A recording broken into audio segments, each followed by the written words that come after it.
Okay, guys, we are live. So for those listening at home, welcome to the Live from the Sword Coast podcast. My name is Kevin Madison, and I will be your friendly dungeon master this evening.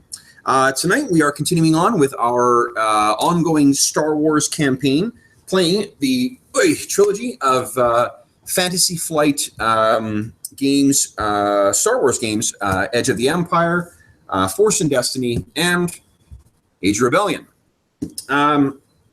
With me tonight is our usual cast of rebels, minus one rebel who will be joining us a little later. What I will do is go from I'll go in the order that they are on the screen here. So first off, to my, camera right, Steve-O. Yo, I am playing Oscarina. Oscara, the bounty hunter. Yes. Okay. Next up is Cork. I'm Corey. I'm playing Vendry, the Duros spy. Next up is Dave. I'm Dave. I'm a human, and I am playing Pash, who is our Corellian smuggler and pilot. He's also human. Also human. But Corellian, so less human. Yeah. Wait. And last but not least is Jeffrey. Yo, I'm Jeff. I'm playing Oddball, the lovable scoundrel. Nice. And droid saboteur, for those who don't know. And scientist. And scientist. Okay. Very scientist. So, guys, to kick off the session, let's do what we do at the start of every Star Wars game and roll the Destiny pool. So everyone click on the roll Destiny pool thing on their character sheet. Whoa! Uh-oh. Oh, oddball. Old Destiny. Could possibly be. Don't you? Whoa! Dark side. Yeah. Did Pash got a dark side too? Hey, Vendry's got some light side. So you know what we'll do is we'll add. I'm not going to add Brent's. Actually, no. We'll wait for him to get on, and then he can add to the Destiny pool when he gets on. But currently, we're sitting at 2 light side, 4 dark side to start the game. Perfect. So, excuse me. Our scene opens, or our session opens, on a bridge of a ship that seems to be cramped. It's dark, almost rust-colored metal. It's not deteriorated. It just happens to be that color. There are a number of display screens that are around this this darkened interior. And looking out at a casual glance, you would think you were looking at a cockpit, the cockpit of a starship. But as the camera pans, we see that outside of the window, a big, weird, glowing fish drifts by. And we can tell now that this is obviously very, very deep underwater. It's one of those, that only survive at incredible abyssal depths with the pressure of water. It's very diaphanous and almost translucent. We see that sitting around, there are 5 beings. There is a Twi'lek and everyone is wearing diving suits, Star Wars equivalents of diving suits. There's a Twi'lek. There is a Duros. There is a pair of humans. And there is a modified 2-1B droid. Now, what they're sitting around is there is everyone is sort of lounging against, all the living beings are lounging against a console somewhere or sitting in seats. And we see they're all sort of deep in thought. And that's when Pash, you sort of... scratch your chin, as if, pensively, or I guess pensively, and you say, Oddball, play it again. And Oddball's hollow emitter that's displayed in his chest goes and kind of flickers, and that, blue light comes out, and there's a little, normally, when this happens, there is a figure that's displayed. And you can see them talking like, a la, help me, Obi-Wan Kenobi, you're my only hope. But instead of that, what you see is sort of like, when you see an equalizer and there's the the sound goes up and down. as the noise goes up, it kind of like, that's what you're seeing is some kind of, and what that is it's the hollow message equivalent of like a untraceable call. So you don't know who the message is necessarily from. What the message says is the voice, you can't tell whether this is a man or a woman or what species it is, but it is speaking basic. And it says, this is a message for the Rebel Alliance. The bioweapons lab, the Imperial Bioweapons Lab will be moving in 21 standard cycles. Once it moves, I'm not certain that I can get this message out, so you need to get here as soon as possible. The date is, and she gives a star date, or not a star date, but like whatever the Star Wars equivalent of that is, and it gives you the galactic calendar date, I suppose. So encoded with this message are the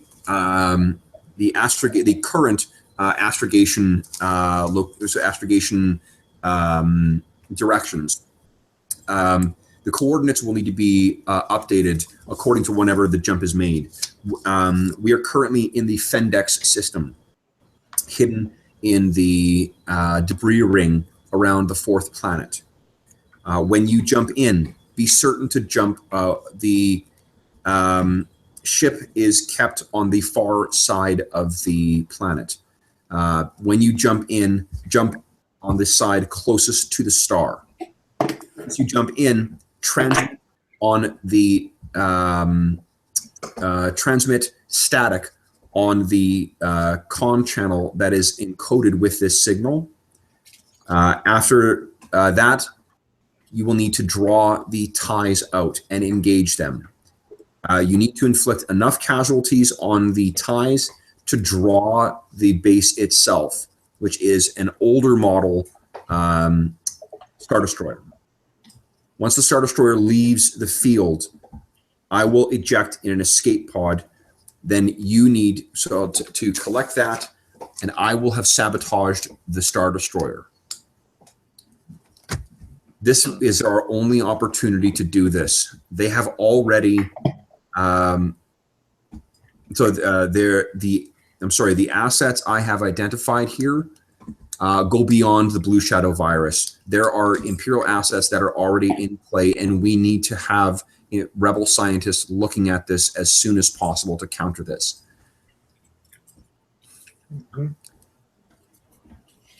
I hope this reaches the Rebel Alliance, and if not, I may be. I suspect the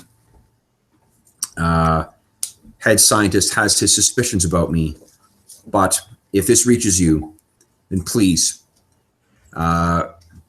do not wait and get to the Fendex system as soon as you can. May the Force be with you. And then the thing kind of goes off, and the blue light blinks out. This is, of course, the message that you guys were waiting to get from Dr. Pachelbauer. That was the one that was supposed to be brought in by the what's his name? By Yorto. You may. Well, actually, for those listening at home, you guys can see at the bottom of those headshots that are on there. There's a Ugnaught named Yorto. Yorto is the smuggler who was supposed to bring this information in and turn it over to Masking Balan, who's going to pass it over to the Rebel Alliance. I can tell you that since the 21 standard cycles, this is now 20 standard cycles from when this message is dated, meaning you have a day to get to this thing before the thing moves again. Okay. So that's why you guys have all sort of been trying to figure this out. As soon as it blinks out again, you all sort of exchange long looks with each other. And then Pash says again, he's the one to break silence. Okay, then let's go over the plan. So, where you guys are, just as a out of game refresher. Remember that last session you guys had captured that Trident assault ship, and then you had located the cache of droids that had been set aside by the Defiance, the group that was fighting both the Republic and the Separatists during the Clone Wars. You were able to recover a fairly exotic aquatic crab droid that you managed to trade to Dr. Pakabar for the information for this message, and for his agreement to not, fuck around with Peri Legand anymore. So what you or the task you have before you now is to get back to Coral City 1 to figure out how you're going to meet up with Baroba and Lucirin, the two rebel pilots who are currently in hiding on, remember that Coral City 1 is divided into, broadly speaking, two different areas, Surtown, Subtown. Surtown is the bit that's above water, Subtown is the bit that is submerged. They're in hiding somewhere in Subtown, or in Surtown, with Maskeen Balan, the rebel, sort of one of the rebel contacts on Hydara, on this planet. And so you need to recover them, and you need to recover your ship. So what I'm going to suggest is we take about maybe 20 minutes at the most, talk about what your plan is going to be. We've over the last couple of sessions, we've been doing a good job of taking advantage of using light side points to do retroactive changes, so that you don't have to plan shit too far ahead. And I think that's been working pretty well in terms of moving the sort of the story and the action along. Sure. And we don't get bogged down in too much planning. But first, let's figure out what's your sort of plan going to be here. What's the approach to getting this back? You will all note that there is a new character listed under the crew members, which is the Trident assault ship. So you guys can all grab that. The Trident assault ship is equipped with 2 laser cannons. It can accommodate a pilot and co-pilot, and then a bunch of passengers as well. It's not so. I did some between last session and this one. I did some research on the Trident assault ship, and I looked at some of the what do you call it? Some of the episodes that the Clone Wars episodes that had it in it, and it does seem like it can. Well, first off, it can fly, and it seems like it can break orbit as well.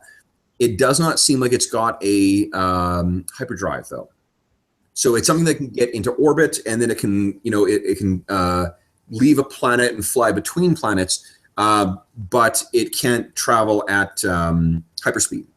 Would we be able to overstress the Argent Shadow's hyperdrive to like attach it to the Argent Shadow and then hyperdrive with it?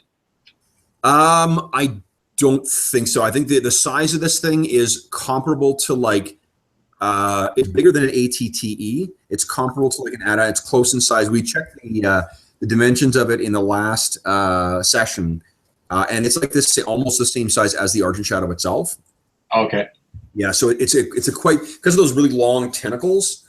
It just, let me, where's our handout? Nice, sweetie pie. Yeah, this is what it looks like, Cork. Oh yeah. Yeah, so that's so that's what you guys are on right now. The water drifting around outside, or the fish drifting around outside is one of those things. One thing I didn't put on there too that I should actually mention as well is it does have a drill. It's got a laser drill that can like actually pierce the hull of capital ships. nice. So it is, it is effectively an assault ship, as well as an aquatic, assault vehicle. So, as we did, I hear Jet. Yeah, they're being idiots. Hey, that's the best kind of dog. I suppose.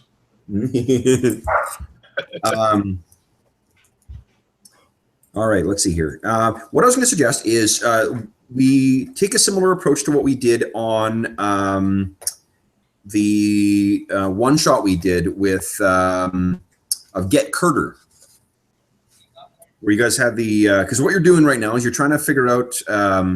It's effectively it's a score. Assuming that all you want to do is just get the Argent Shadow, release the docking clamps, and get off this planet today. then it is kind of a score. What's is it under is the ship under surveillance of any kind, or what is it? Well, here's the thing. Because of one of our other flashback sessions, Pash really hacked off an imperial governor named Kareem Walik. And Walik has had a specific eye out for this craft. Now, whether that means he's going through imperial channels or going otherwise, like through bounty hunters, then it may depend. I think the thing is that Pash actually has a bit of a reputation already. You may recall that way back when he was on. I can't remember the name of the world right now. Oh, I can look it up, I guess. Well, you remember the world that you guys went to before you went to Femis?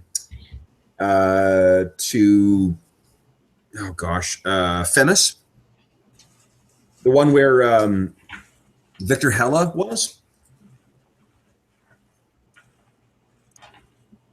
Victor was the one who it was Pash's old smuggler buddy. Oh yeah, okay. I remember that. Yeah. It was like snow covered. It had kind of a Rocky Mountain kind of feel to it. Yeah. A Rocky Mountain High? Rocky Mountain, no, it's not. It's like John Denver. Give me a second. I can tell you the name of the ship because it's in here.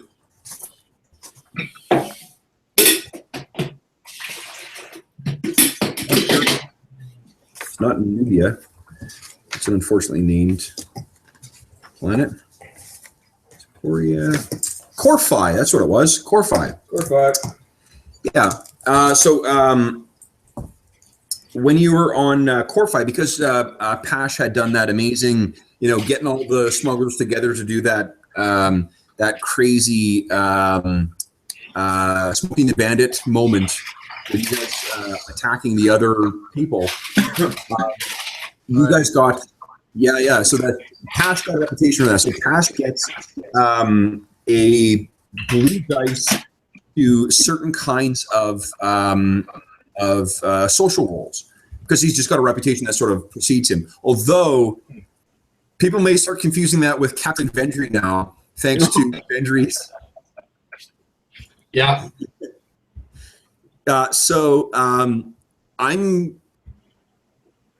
not sure whether or not that this guy has, whether this word has got to this planet, to Hydara, that this ship, this fairly unique looking ship, is always piloted by this Pash character. So I think what I'll do is I'm going to make, actually, Dave, why don't you do this for me? Put together a dice pool. I'll put together the difficulty here. Put together a dice pool of 1 yellow and 1 green, please. Okay. Just random yellow and green?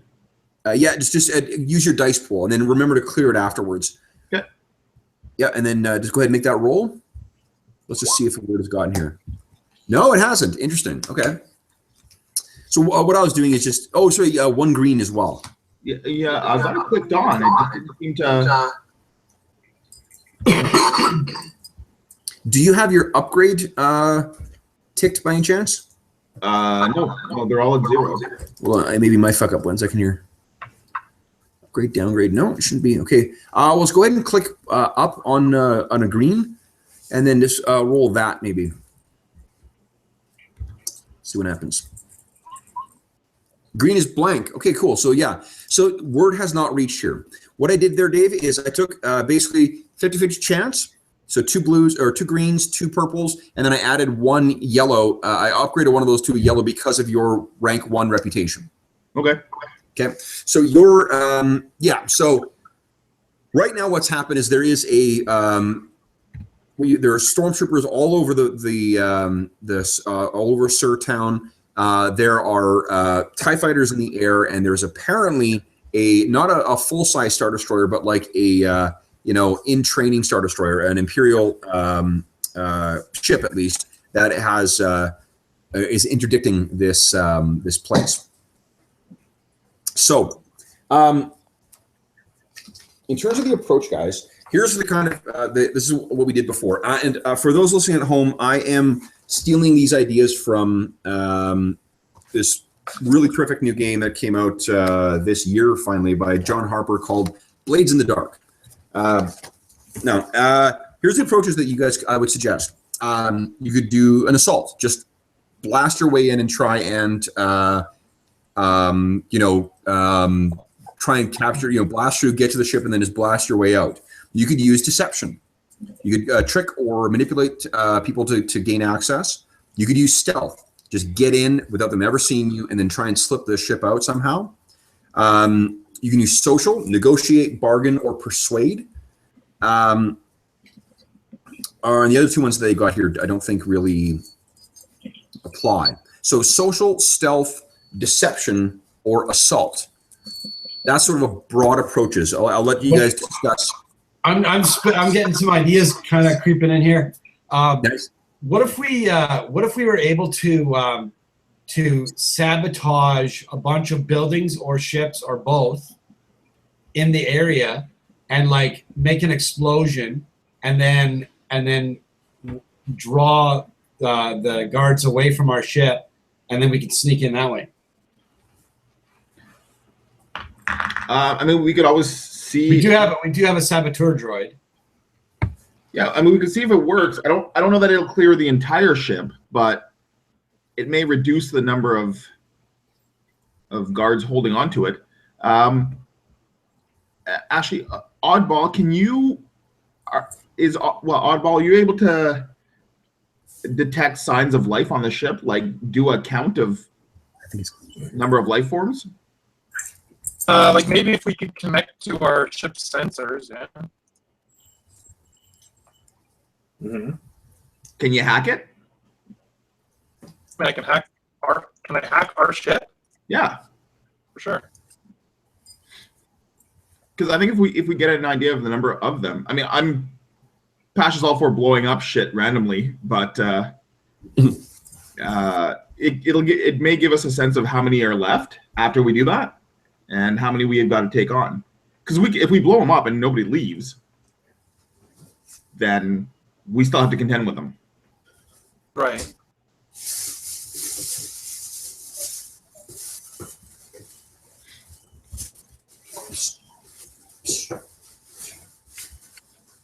Hey, Corey, can I just throw it out there that with the hood up, you're starting to look like a badass Palpatine. Just saying. There you go. Thanks. Yeah, I get a lot of comments that I look Sith-like when I wear this up. This particular hoodie, I don't know why. And no one says Jedi. I'm like, why not Jedi? Because it's not brown and made of burlap. I guess that's true. But if we could maybe disrupt all communications down here, that'd be fucking great too. Yep. Can we do that? So what do we want to so what is it that we want to blow up?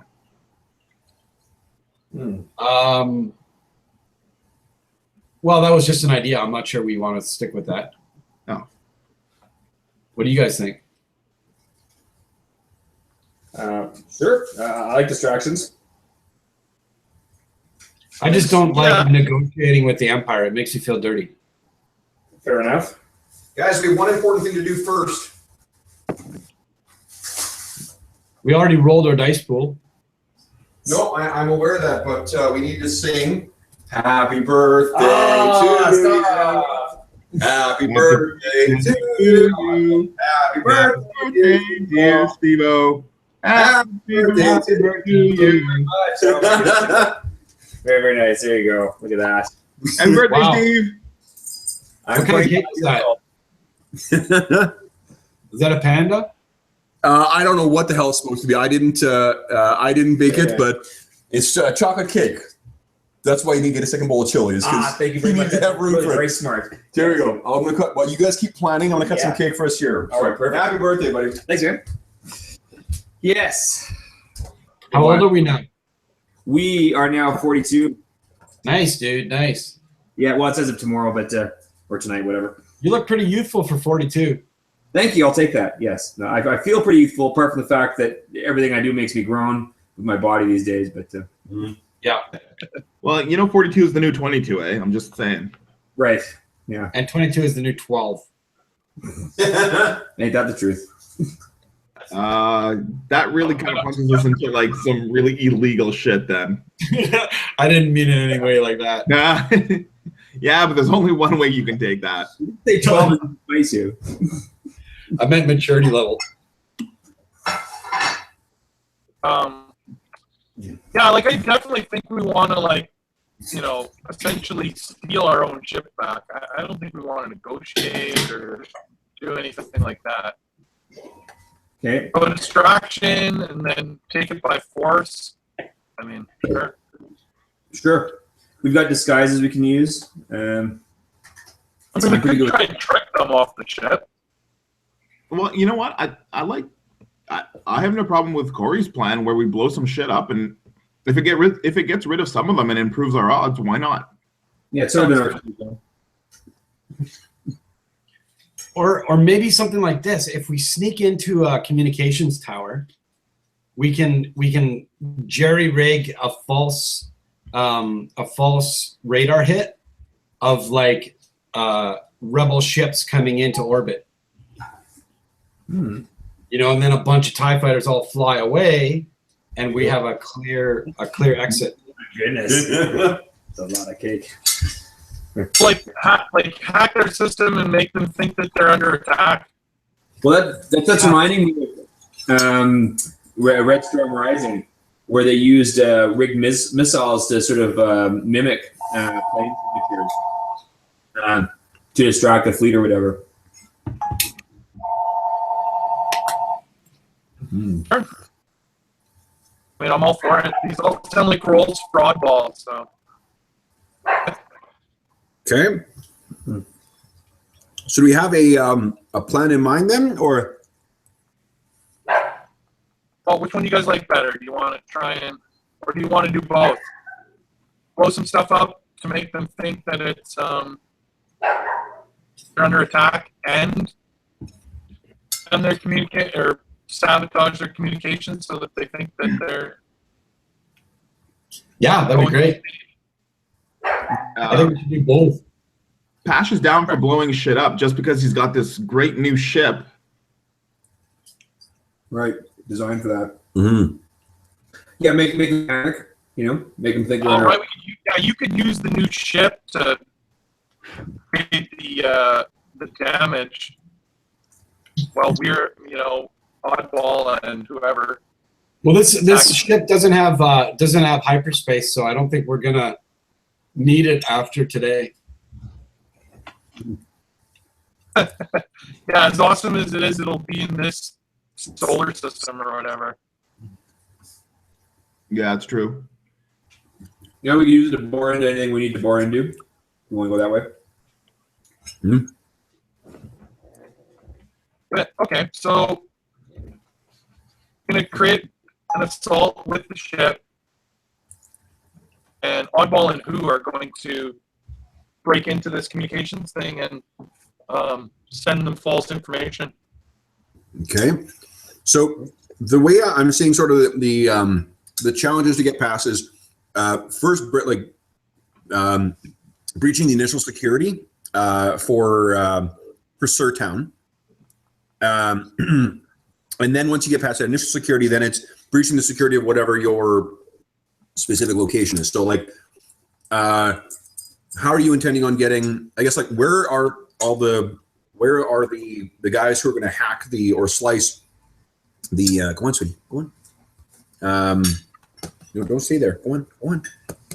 Good girl. We want to get inside some kind of a central communication tower or something like that.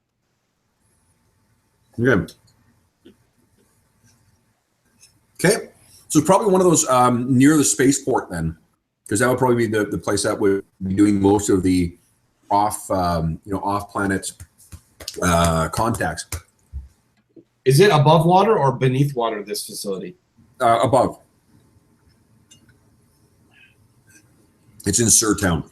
As a reminder, actually, yeah, you were here last session, Cork. The way that, like, you may remember the way you guys first flew in here, Coral City 1 was part of a massive coral growth that has actually been pushed up over the centuries so that it extends above the surface of the water. And what they've done is they either bored or grew hangers into the side of it. And because they're so high up on the coral, they don't have deflector shields on the outside, or like ray shields, to prevent the prevent people from going in or leaving or whatever. They just use docking clamps. So we were talking last time that in theory, if you were able to sneak up to the base of the coral, you could in theory climb up and then gain access to the hangars that way. I think eventually we should install false an extra set of landing gear that doesn't come down, that we can discard the first set and take off even if it's clamped. I like it. That's a great ship modification. Damn, yeah. Like you have them clamped and you just release the screws on your end and just take off. And then, Right. and then you have other landing gear later. That's pretty brilliant, actually. I don't think that the docking clamps actually are physical, like, wheels on a tire or whatever, or the tire. What do you call it? Tire Come lock. on, Kev, let us have our fantasy fake landing gear. All right.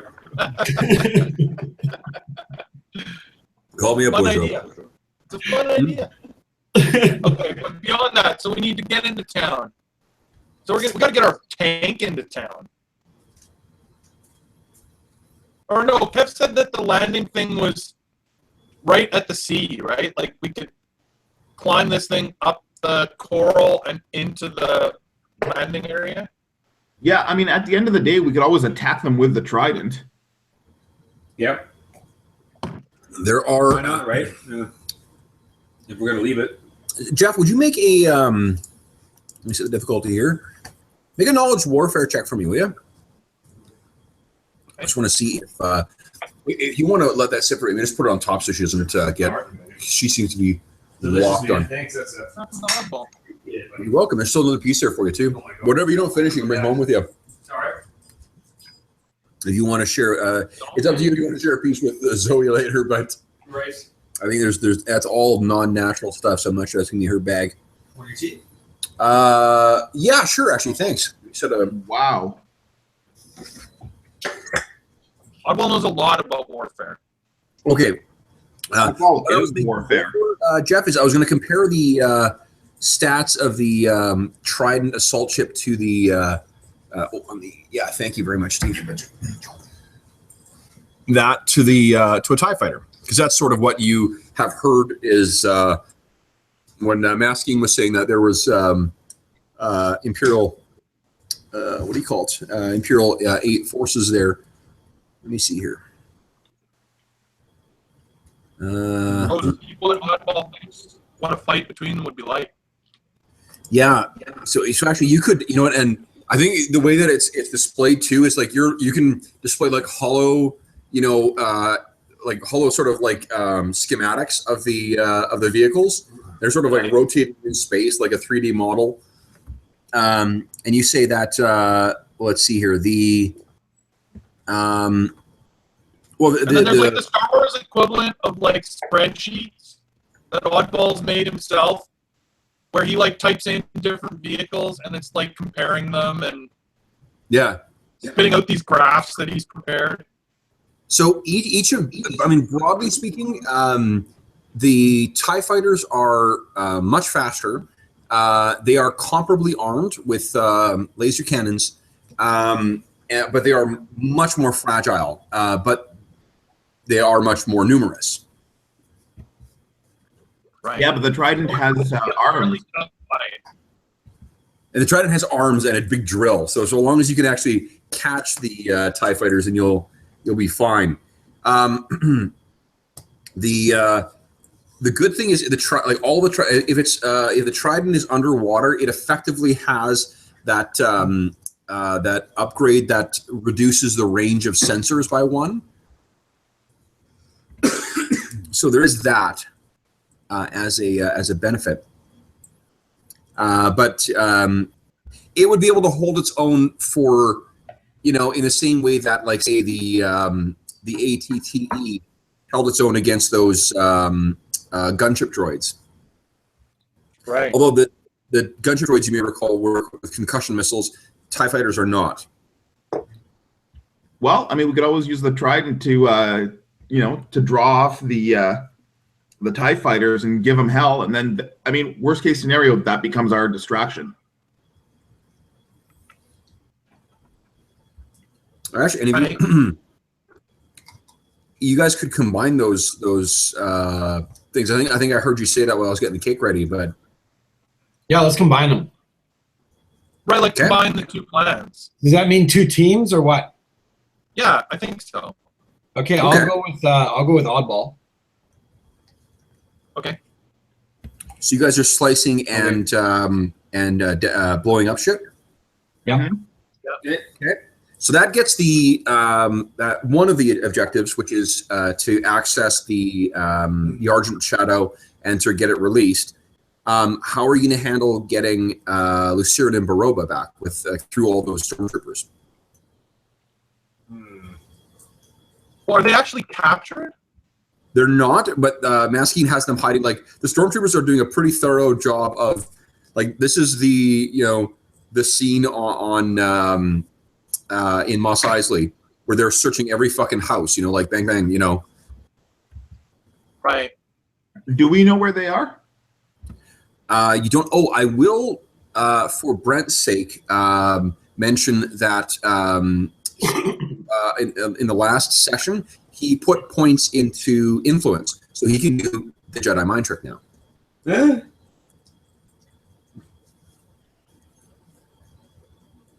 That's weird because I've been giving his character money for like the last 3 cycles that I owed him. Yeah. I don't owe you squat. You owe me squat. I think I owe you squat. All right. So, how do you guys think you want to plan this recovery with, or plan this escape for Lucerne and Baroba? Well, I think Pash and Oscara should figure that out. Okay. What do you guys think? Well, someone's going to be. It sounds like going to be piloting the ship, right? Sure. And I'm a gunner, so yeah. So you two will be doing that. How are you going to? How is that going to assist Lucerne and Baroba? Where are they? Like, I mean, We don't know exactly. They're somewhere in Surtown that's not near the hangar bays at all. well, you know what? If we find them first, we can give them the Trident because they are pilots after all. Yeah. And then we can get Well, I think we could do the other part of the plan, and they could be the distraction on the Trident. There you go. And then we take the Argent Shadow back. Who's going to pilot their X-wings then? Remember, they've got their 2 X-wings there, and you need those for the assault on that recommissioned. They're going to get out of the Trident and board their X-wings when we leave. That's true. Yeah. Okay, so you're gonna try and actually like breach the so it's a combination of sneaking in and also, I mean, you're making the distraction effectively where your escape is then. So We're gonna multiply the Trident's radar signature so that it comes out at like hundreds of them. Okay. Kev. I mean, not only are we saving their lives, but we're giving them a free ship. They're pilots. They're gonna love this. But so like logistically then the idea is to somehow break into where they are in Surtown, Which I think I'll say if you spend a light side point, I'll say that you can use the drill to effectively access a place that's near where they are. Sure. Yeah, we picked them up in the Trident. Okay. They basically drop us back off at the Argent Shadow. They engage the TIE fighters while we get back on board the Argent Shadow. We work in unison, destroy all the TIE fighters, kick a bunch of ass, and then they can, you know what? I'll gift them the ship, and then they OPASH one. It's a win-win for everybody. Aren't they only going to have the ship for until they get to their X-wings? Well, yeah, I mean, they have a choice. Yeah, They but can there's a have dollar their value X-wing. attached to that ship.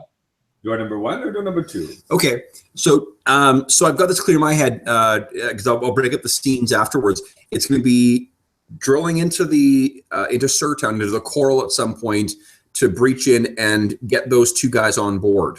Then some of you guys are going to be dumped off at that point. I guess Vendry and Oddball will try and make their way into the comm tower. Yep. Yeah. And while But that's there's happening, one more part. There's one more part.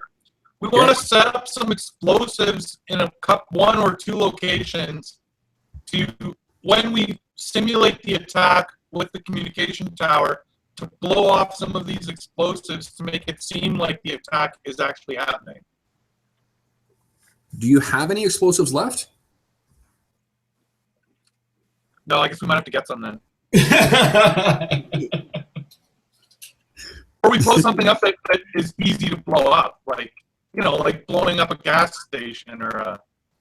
Sticking a rag in that. Nuclear in that device gas- facility. Yeah, I think that you could. Your mechanics is good enough. You could probably try to rig something to overload or to whatever. Right. A power generator. Yep. Right. The Okay. point was just that there'd be at least one real fireworks show to go along with the information that the computers are telling them. Okay. Sure, yeah, if we want to make them think they're So Vendry and Oddball are gonna go in. I'm gonna assume that Dash will want to go along with this too because he likes doing this sneaky stuff and he's quite good at it too. And he's got the Jedi mind trick. So the three of you are gonna sneak off the ship, and then the Baroba and Luciran are gonna come on board. Oscara and Pash, what are you guys doing during that? Are you staying on the Trident, or are you gonna wait for the opening that the Trident offers to then try and make your way to the Argent Shadow? Well, we could. Oh yeah, hey, we could first of all use the Trident to attack the ship, set the Trident to self-destruct, get onto the ship, go do some more damage, then go get some TIE fighters or whatever. Yeah. We'd have to make sure that we got done everything that we needed to do before it actually self-destruct. Why do we want to auto-destruct the ship? Just for more fireworks.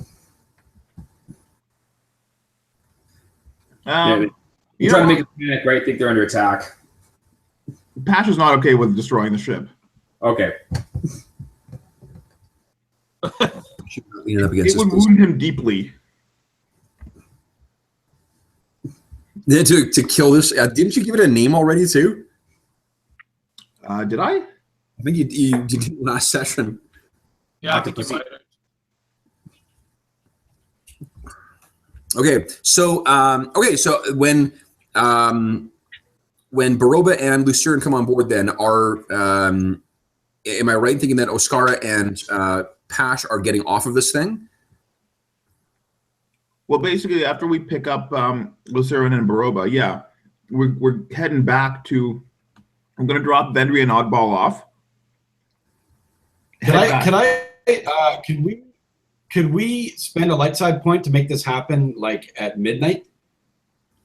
Mm-hmm. Yeah. So middle of the night, all the guys are sleeping, everything's quiet. Well, sure. Sure. Yep. Okay, so just click on use. What was the other? I mentioned there was another light side point you could spend too, and I don't remember what it was.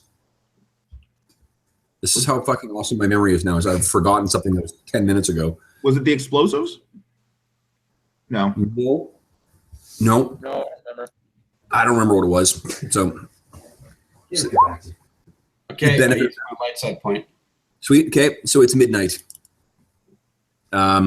Most anyone who works in Sirtown has either returned home, or they are have returned to their homes, I guess, elsewhere in Sirtown or below. Obviously the spaceport is still, it's not like bustling, but the spaceport really runs on whatever schedule. Like when people arrive in orbit, that's when it's busy. But at this point, I guess it's about the same level of busy, in that not busy, because the Imperials have imposed an interdiction until these rebel scum are found. Remember that they were posting, thanks to Dr. Packabar, they have your faces and names. Can I spend another light side point to make it like a Monsuno? No, I think that first like one, a really bad storm. that'll be good enough. There's a massive squall that's come in. So that you already spent one light side point to sort of set the environmental conditions. So I'll let you include that with it. I'm thinking it's like when you're on a ship at sea and there's like waves crashing all over the place and like thunderous wind coming in. If you walked outside with a cloak, it would be flying to the side. Mm-hmm. Yep. So we maybe kind of see that scene, of like a thunder crash or lightning crashes. We hear the wow, wow, this TIE fighters flying above. They're being buffeted by the wind and those massive, non-aerodynamic airfoils. And then we see then as the TIE fighters fly by above the drenched coral, we see a big tentacle fall down, and then another one as this thing pulls itself up. I'm going to get you, Pash, to make a piloting planetary check for me to try and keep this thing hidden. And I am going to spend a dark side. Oopsies. I just increased my dark side point. I'm going to use a dark side point to increase the difficulty of that. But go ahead. Super. How we do? Yeah. Hell yeah. Okay. Awesome. Okay. So yeah, this thing goes up. The impies are completely unaware. You pull this thing up, and then it sort of rears back, almost as if it's like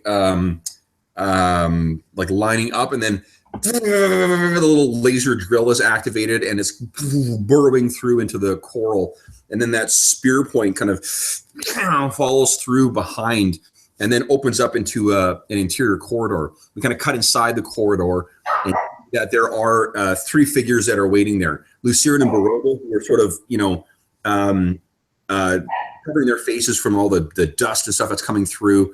And then it opens up, and sort of a assault platform kind of, comes down, and off walks Vendry, Oddball, and Dash. Actually, all of you guys you're trading off, right? No, we're picking up.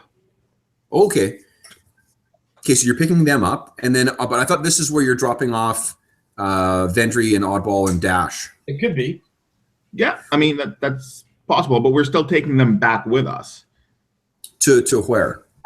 Well, I thought Oscara and Pash were gonna head back to the Argent Shadow to try to get it back, while Oddball and Vendry were. Well, we're gonna set it up this fake assault on the base, so Right. that we can draw everyone away from the Argent Shadow, so you can get in, fire it up, and then we'll meet you. Yeah, that's the way I understood it, was that you guys were going to use the Trident was going to help distract some of the Imperials. There was the explosion that was going to happen, and then so there was going to be people who could see the Trident assaulting the base or assaulting the Imperials. At the same time, there's the computers telling them that the rebels are in orbit. At the same time, there's explosions elsewhere. So like the trifecta was going to sell the "we're under attack" kind of thing and distract the. Right. That makes sense. Is that right? Because once we splice into the computer, we can release the docking clamps on the Argent Shadow platform, right? Absolutely. Right. All right, let's do it. Okay, so it opens up, and you guys come running off, and do you want to say so? Baroba was the one that you had Pash the bit of the rivalry with before. Yeah. So do you say anything to him as he's passing by? Oh yeah. Hey, Baroba, who's the better pilot? He says, "You look at the angle you parked that thing at." Yeah. No. Hey, who brought back a ship to save you? Yeah. Well, look at what you brought back. All right. Yeah, you still owe me a ship, though. So he sort of says, "Don't worry. Something like this I can find on a garbage scow." And Lucerian again kind of does this look at you guys like, "Are you fucking kidding me?" But he, I guess, is familiar with this as with Baroba as his wingman. So the two of them go on. Maskeen is like, looking at you guys like, "Do we have time for this? Here, put these on." And he hands you some, some heavier robes. They're like, it's the kind of like, it's like a not a tarpaulin, but like a rain slicker that you would wear to keep keep the weather out. The shitty weather makes it more believable that you would be wearing this stuff around. So it also helps with your disguise. So you guys all sort of look at each other and say, we got the plan straight? Let's go. So do we want to do the scene of approaching the hangar, or the scene of setting the explosive, or I guess those two things would have to happen before the computer tower happens. So Yeah, explosives. Yeah, I think we should go set the explosive. So if we can locate, we'll have to find out where the power generator is. Sure, I think that Maskeen can help you with that. Maskeen remember, he's effectively the head of the local stevedores union. So he's the guy who if you think of the guys who load ships and stuff like that. That's what a stevedore is. So he knows all the laborers and droid operators and whatever that deal with all the different shit coming in and off. There's all sorts of things that could potentially go wrong that he is aware of. He actually may be able to help put you in touch with some people to help with that. So we'll assume that you guys have found a place. Where do you think that is, guys?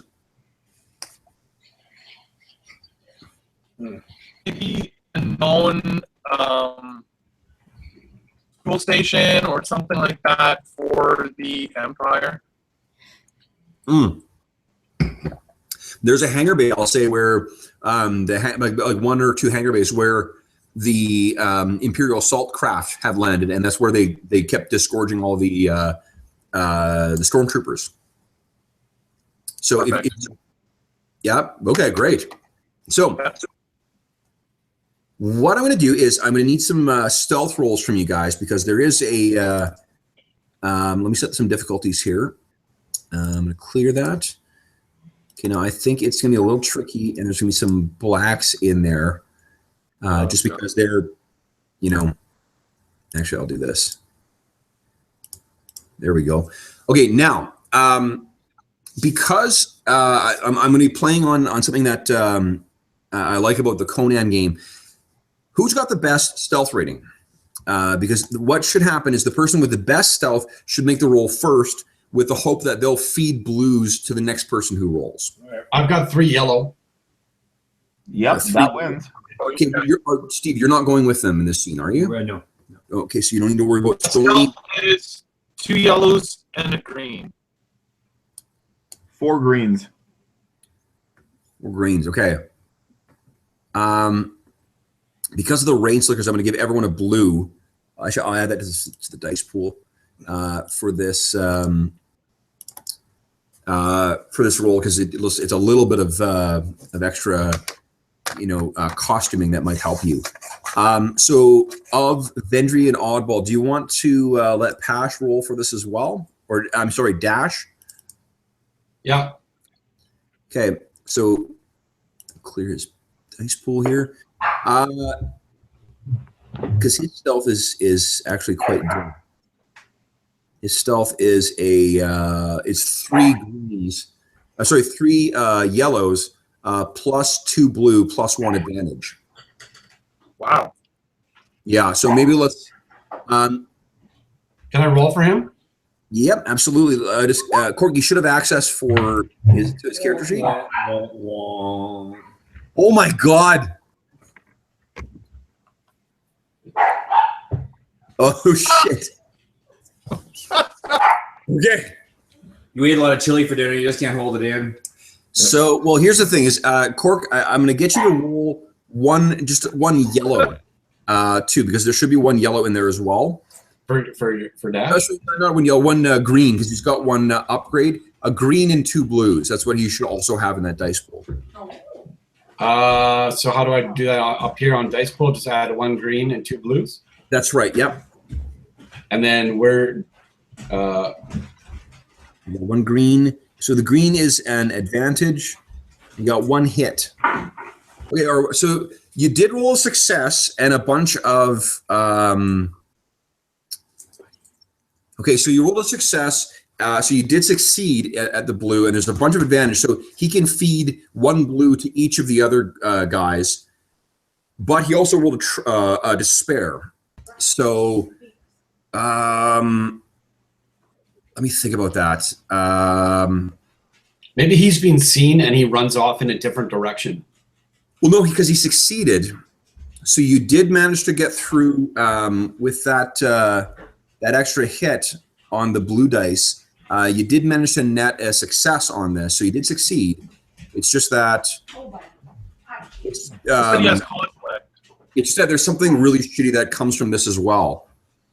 I'm gonna just think about that while we do the other shelf rolls, and I'll tell you what the despair is afterwards. Okay, so Dash now, Vendry and Oddball needs to make a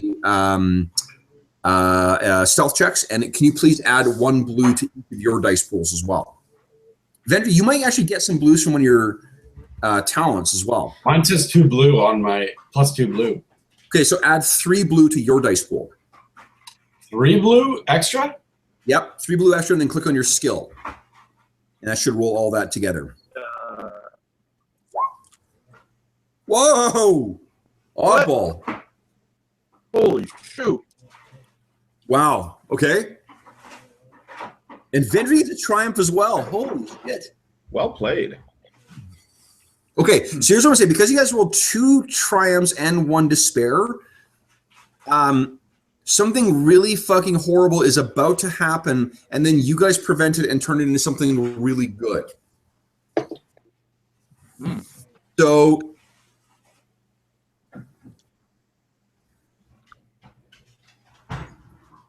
and then Oddball, you're going to take, geez, that's 4. So that's Okay, I'm during stealth or sneaking. This is you Sneaking guys, around? yes, sneaking your way over to that hangar to sabotage the thing.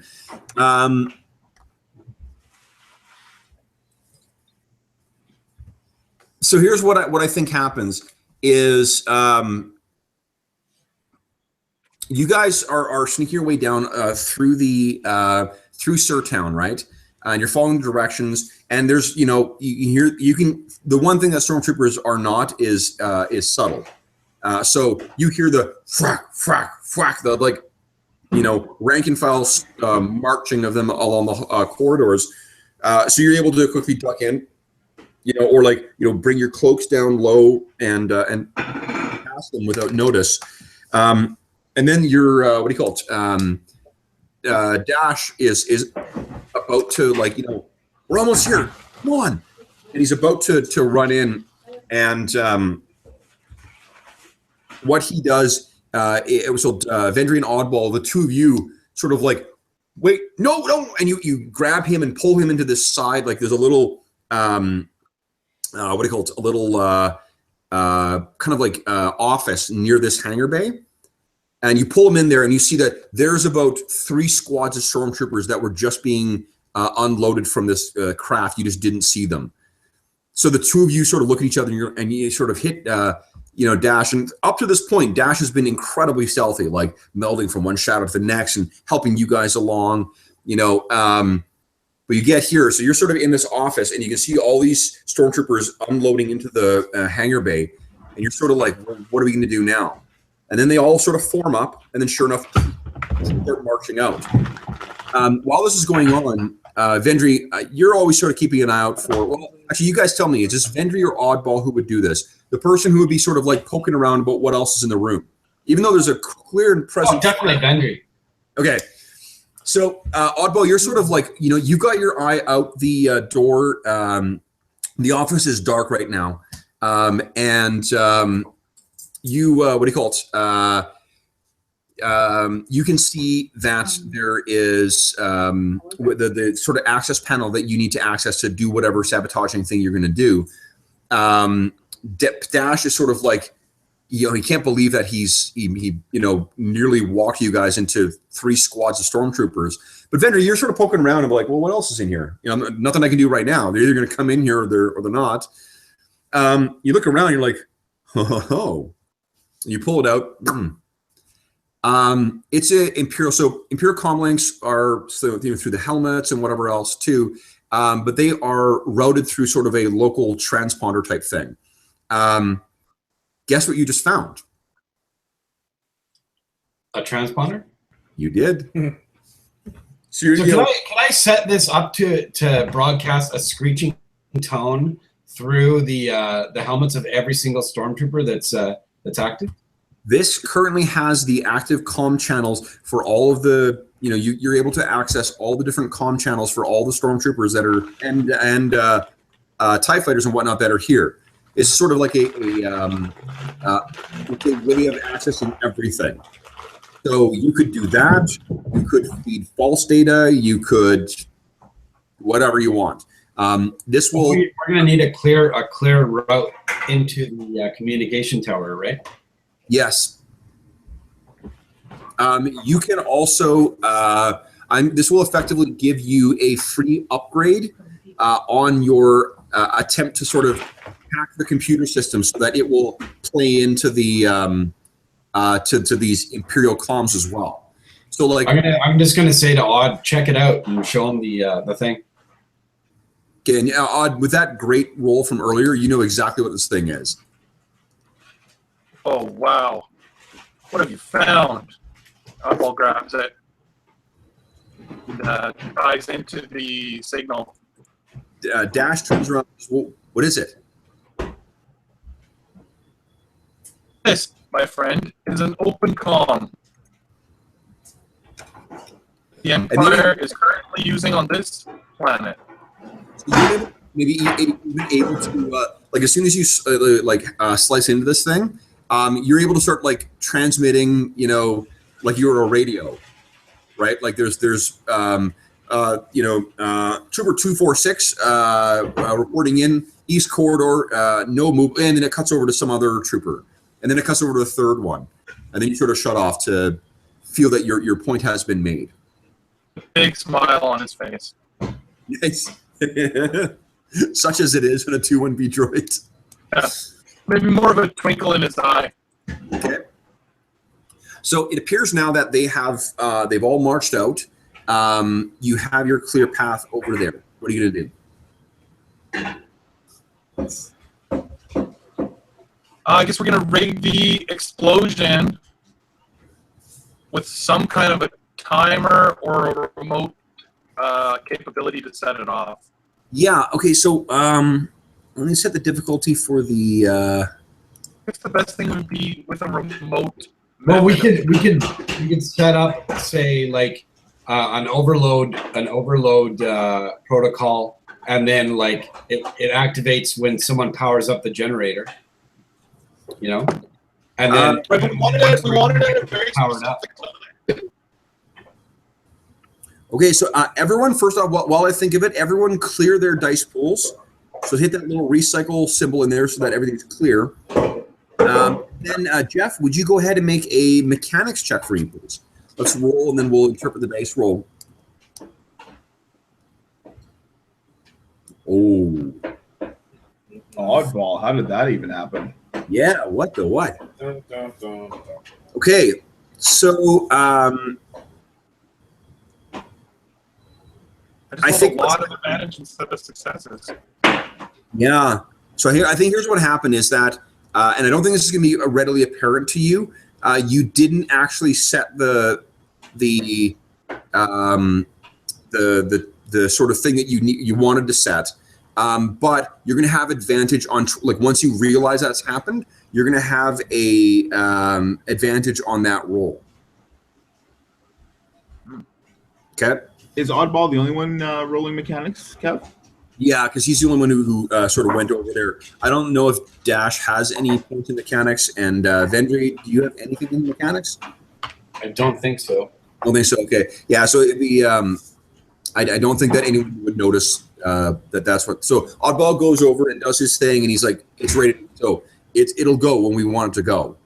Come on, let's get to the calm thing, and then you guys sort of sneak off. So now we cut to go to the scene where Oscara and Pash are sneaking their way towards where the hangar is. How do you guys see that happening? The hangars, I'm guessing, is sort of like there's a whole section of Coral City where it's a bunch of hangars, so it's people disembarking and having to, there's cargo that's being moved around through these larger than normal corridors. Possibly with some, likely with some repulsor lift vehicles moving around as well. How close are you getting? Like, is this kind of like, Indiana Jones on the sort of like the dune looking at that big flying wing and trying to, wait for an opportunity to get down to it? Or is it like, are you waiting well far back? Like, are you in sight of it before you go? I think we'd probably run some recon on it. Okay. Who has better stealth, Pash or Oscara? I've got 1 yellow but 4 greens, so I got to That's impressive, yeah. be strong. That beats Pash's 4 greens. Okay. Hold up here. I'm setting the dice pools. Now, Kev, use some dark sides. All right, guys, if you want. Hey, Kev, use some dark. If you insist. I'm not using 2 dark sides. That's because I'm affecting 2 of you guys. Okay. So that'll just. All right. Go ahead and make your stealth rolls, guys. No bonuses or anything. I've got your the situational modifiers in. If you've got anything from your talents or whatever, you can go ahead and add it.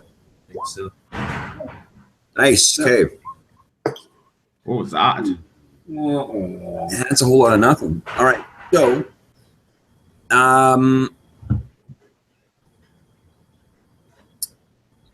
So, Oscara,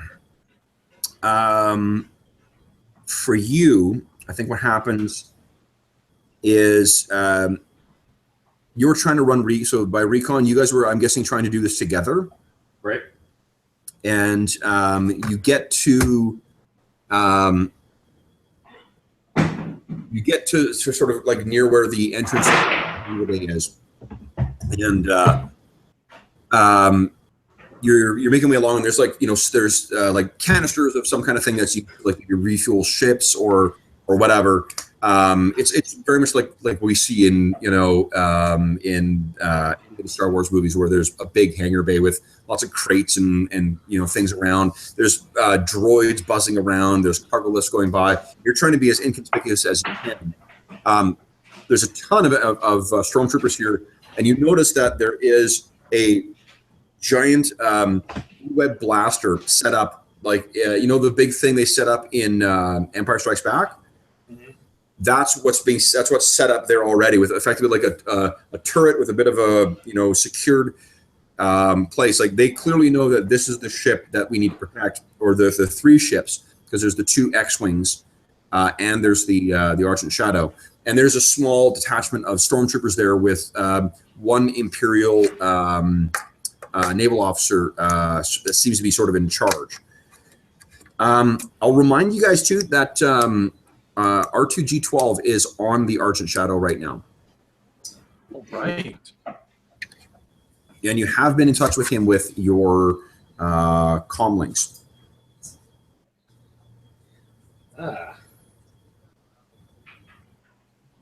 Well, what do you figure pass? We gotta get through?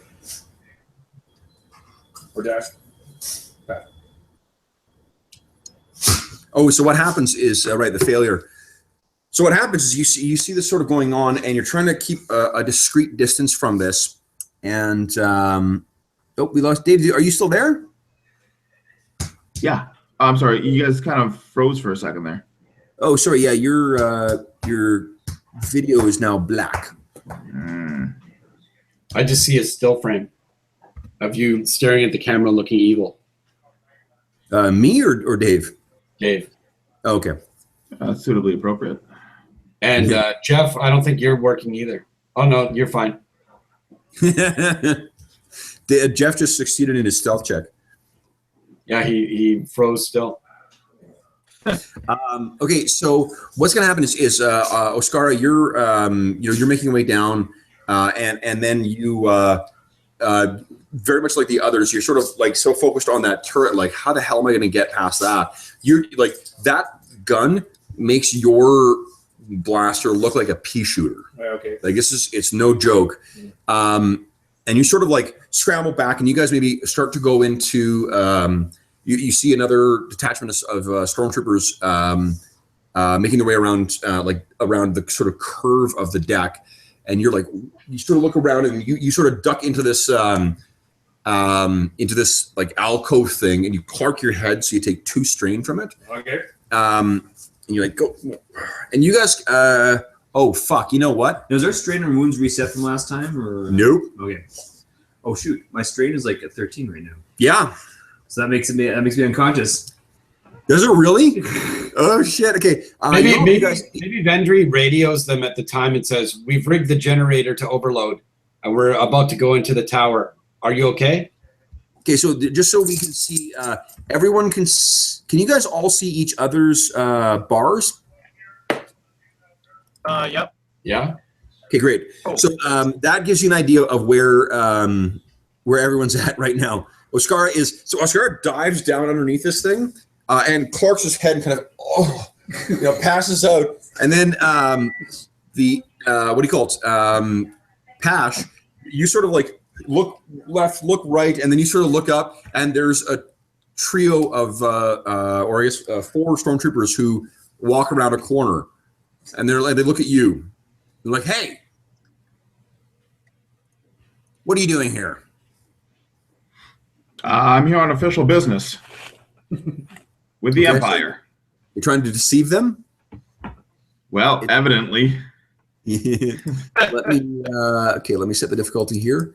So it is I'm just going to pull. You know what I'm going to do? Hold up. I'm going to grab my handy dandy. Is Oscara still dressed like a stripper? Oscar always dresses like a stripper. I was thinking, guys. I'm assuming you guys have all had an opportunity to go and you went to the like outfitter in Surtown where you rented all those. What do you call it? All those. What's beeping? Oh, that's it's on my end. Don't worry about it. Oh, okay, cool. I was like, did I leave my stove on or what? Okay. Left the microwave on. So like maybe Oscara's disguise clothes still looks like a male stripper. Well, A completely different outfit, but still male stripper. okay, did you recover? Hold on. What should have happened? Oh, you know what? I think last session you rolled your cool or your whatever resistance, and you rolled shit, didn't you? Something like that. So you barely. Yeah. Okay, that's why your strain is so high. Right. Okay, so the difficulty here is let's see here. So it'll be there, cunning, and there are 4 of them. So it'll be 1, 2. Oh, honey! Ouch! Ouch! Ouch! Ouch! All right. Well, that's not right. Oh, that is. Shit. Okay, so this is going to be tricky, Pash. There are 5 light side points currently. Okay. And I'll give you a blue because of your thing. So if you would like to use a light side point, just let me know and I'll give you an upgrade. Yeah, sure. Why not? I mean, we got a lot. Okay. So you got that. Go ahead and click on use light side. Okay, Bitty doggy. Okay. Hold up. I think I'm fucking up something here. In fact, I know I am. There we go. Okay. All right. So the dice pool is ready for you whenever you want to make your deception check. and that includes my upgrade, or do I? It does. Yeah. Okay. Yeah. Wow. Okay. So you're going to succeed, but your heart is just fucking pounding in your. Oh, you know what? No. Rather than just giving you strain for that, so future deception checks against stormtroopers are going to suffer for everybody. Are going to suffer 1 black. Oh God. So Sorry, guys. what is it that you say that makes things good for you right now, but bad long term for the rest of the group? In my explanation to the stormtroopers, I basically pass myself off as a smuggler for the Empire. Nice. So they say, "Oh, well, what shipper? What bay are you trying to access?" What bay am I trying to access? You tell me. It doesn't really whatever. I'm assuming it's either the one where they've got the giant, E-web blaster set up, or any of the other ones. Yeah, I mean, we'll go with the blaster. We'll call it Bay 16. Okay, they know that one is the one with the rebels, though. Remember, your face is like you've just done an amazing job of deception. If they take a moment to look at the actual wanted things, remember your faces were all on those, like all over all those screens in Subtown Cert, all over Coral City 1. Are there certain bays that kind of would carry, I don't know, like really mundane shite that the Empire would need smuggled? Yeah, I mean, sure. There's sure. I mean, there may be like one of the seedier sort of like no one ask no questions, I'll tell you no lies kind of hangers. So sure, that's when you say they're like, oh, all right, we didn't know that. Well, the lockdown's still in effect, and you shouldn't be around here. There are rebels around. Yeah, well, I'm just prepping for when lockdown's over. I mean, you don't want to have to explain this to my boss. The stormtrooper kind of steps forward, like you're pushing your luck a little bit here, because remember these are the elite of the Empire. They're like, you don't want to have to explain yourself to us, smuggling scum. Righto, I'll be off then. Okay. So you make your way down, and you sort of they don't seem to have noticed the unconscious Oscara. So Sleeping it off. you walk past, and then they carry on. What are you planning on doing about Oscara? I've noticed that Oscara is like laid out in the corner there. Yeah, like maybe like they go by, and then you're sort of like, come on, hey, and his legs kind of like one of them twitches a little bit. Oh, Jesus. Did he actually pass out? Yeah, his strain was so high that when he jumped down there, he clarked himself in the head and knocked himself out. Oh God. Is there any way for Pass to revive him? I mean, I've got Stimpaks. Does that work on strain though? It does not. No. I didn't think so. Would that be a med check? Basically, like you just have to be able to get to him and kind of like, hey, come on, buddy, come on, and then I'll let him make a check to try and recover some strain. All right, let's You need to get in there though, and remember, like they're all sort of keeping an eye on you. So I'm gonna suggest there's another stealth check that's involved here, unless you can think of another way to access it. Like if you want to try and fast talk these guys or whatever. Well, okay. Describe to me exactly where Oscara is.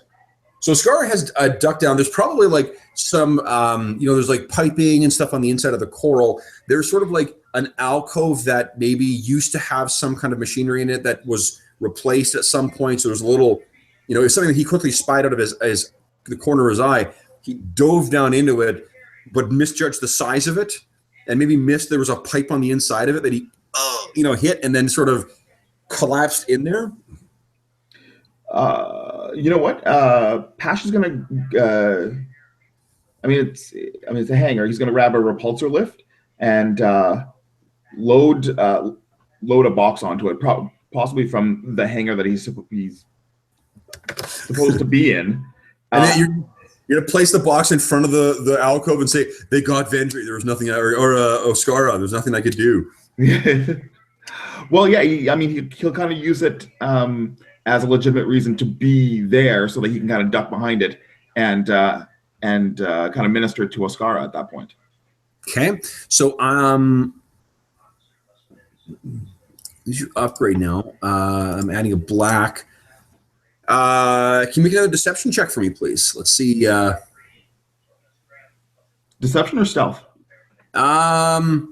You can use either, whichever one you're better at. I'm fine. Okay. Oh. Okay, so you're moving this crate over. You grab something, and then maybe like one other as you're making your way over, one of the stormtroopers from the I'll say the Imperial officer from the gun emplacement says, "Hey, you!" And he steps over to the thing and starts walking towards you. He's got his pistol drawn. What are you doing here? I saw you talking to those troopers before. I thought you were told to leave, so you haven't made it back to where Oscar is yet, and he stopped you. What are you doing? I'll have to try to bullshit him. Okay. What are you saying? Well, look, like I explained to those guys, I've got to be at Hangar 16. I'm just trying to prep my plane so that when the all clear sounds, we can get going. If you'd said Hangar 18, you would have made the Megadeth fans in the audience happy. Okay, so why don't you make another deception check for me? I just adjusted the difficulty for this officer. Yay. That's something at least. Okay, so he sort of looks at you and says, "So, Dave, remind me again. I was too fucking occupied of thinking of the Megadeth joke that I wasn't listening to what you said." Fucking Bush League DM. What are you? What was it you said to him? Well, basically, it was the same thing that I told the stormtroopers that I've got to start moving. I'm basically loading gathering the things from Hangar 18 to load the plane now. So then, when the all clear sounds, we get going. Okay. So he kind of looks at you a little bit askance. He's like, "All right, then, hurry up." But he's not leaving. So what I'm going to need you to do is to make a skullduggery check to try and sneak in and be kind of like, "Hey." Hey. Times. All right. I've adjusted. There's 4 light side point if you want. Whoa! Or we could just do that. Oh, that's awesome. Okay, so I'm open for pitches for the. Oh, you know what though? You didn't succeed. You rolled a triumph, but you didn't succeed. It doesn't count. It counts as a No, hit. remember that it counted as a hit, but like that hit counted against the miss on the dice. Gotcha. So, what do you think happens, Dave? There's something really advantageous that'll come out of this, but it's not going to be a success. He'll see you waking up or trying to wake up Oscara. Maybe he's a rebel spy. Well, you know what? I'll play it off that Oscara's my alcoholic first mate. I love it. Yeah. I was just thinking that. Okay, so you sort of lean down and he says, "Hey, who was that in there?" Ah, it's my goddamn first mate. He's been in the bottle again. What is he, a Twi'lek? Alien scum. Yeah, you know how they are. Okay. So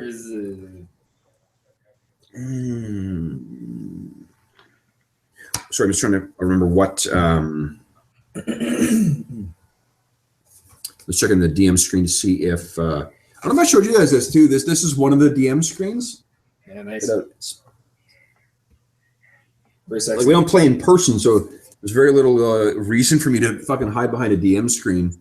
But Except for all your dirty cheating. sorry. Except for all your dirty cheating. Oh, this no, but I do that right in the open for you guys now. Oh, right. Yeah.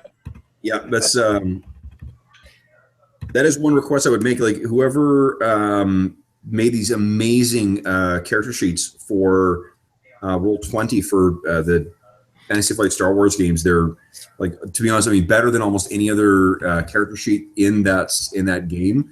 But I would love to be able to do DM only rolls because you can't. At least I haven't found a way to do that yet. You can roll. You can roll behind your screen.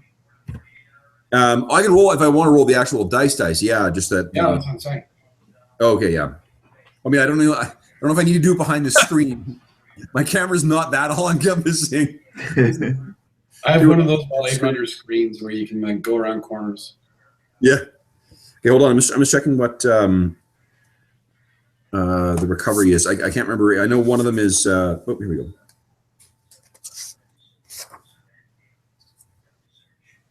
Discipline or cool. Go ahead and roll. Just let me clear the dice pool.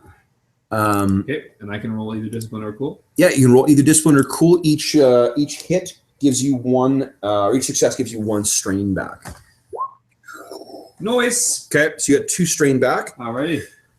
Okay, so you sort of wake up and you see Pash is there, and then over his shoulder you can see there's an Imperial officer standing there with like a naval officer with a blaster pistol out, who does not look thrilled with you.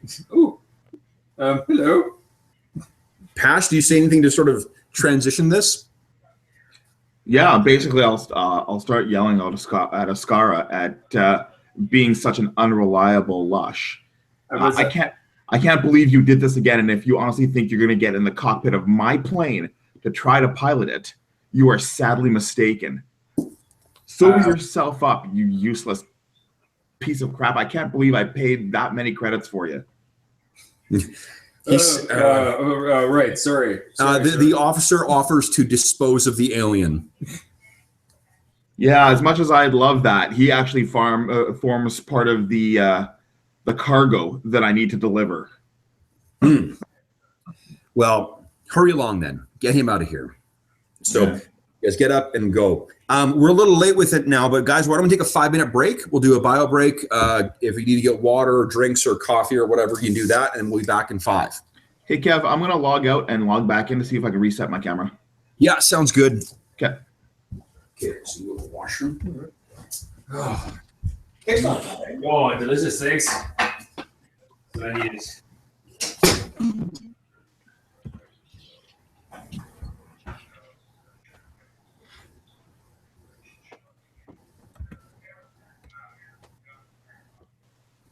I'm currently working on my first color 3D print.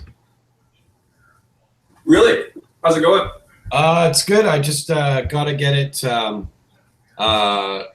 Like I think I'm almost done and ready to print it. Like I sent it to this guy that's like a famous sculptor and asked him if he thought it was possible to print this design, and he gave me some tips on it. So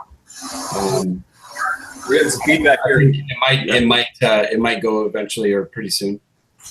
All the guys super cool. So it's a dragon that I've kind of like based off the one from the Monsters Manual. Earlier, I told them what the plan was, so they all knew that we were going to do it before break. Nice. Yeah. Well, that's pretty awesome. How big is this thing going to be? About 12 centimeters long, and it's got like a base that it's the dragon from the neck up, kind of like hanging underneath a ruined kind of stone doorway that connects it to the base. That Very is nice. so fucking cool. And is this for? Sorry, what's this for? Are you going to sell it, or is it? I just want to sell it online. I want to start selling sculptures online. So I'm thinking like I started learning ZBrush and I'm getting good progress with that. So I'm doing more organic stuff now than I have before. Like usually before I would just model spaceships and stuff. Right. Moving right along. Give you a 3D specialist. Yeah, man. He does for a job. Right. Or he is a 3D specialist. Right. Hey, Corey, did you hear about that 3D printer that can print out a whole house? Yeah, I saw that stuff. It's pretty crazy. Like it actually has a big cement nozzle that I've seen one of them that printed out like a castle and all sorts of stuff. Well, Yeah, it's wild, eh? I don't think I would want to live in a 3D printed house though. I wouldn't trust it. I kind of wonder. Like I looked at that and like it was kind of midway through putting up a wall, and I'm like, how do they insulate that? Yeah, But I guess you'd have to, like, I don't know, stop the printer halfway through, and or maybe you'd 3D print insulation too. Like, is that? I don't even know how that, like the capacity of that technology. They have roof tiles now that are solar and will like power your house for all day. That's Yeah. just crazy. I'm totally considering this. Yeah. Just getting off the grid pod, eco pod, or whatever. I'm a man of simple needs. Oh, You know what? Actually, a buddy of mine built it's called an Earth ship. I guess it's like it's literally the trade name for this. It's owned by a company and it's like designed a certain way. So it's an Earth ship, but he built it. It's completely off grid. Is it Frank who did that? No, not Frank. It's a guy I used to work with, and he just bought land out in a place and built this Earth ship, and it's essentially a net zero home. So he pays is property tax, and that is all. And nobody, it's enough acreage that nobody really comes to bother him on it. He ended up, Mr. Wives, and he needs the a tattered copy of the Bible read incorrectly. pretty much. Nice, Meanie.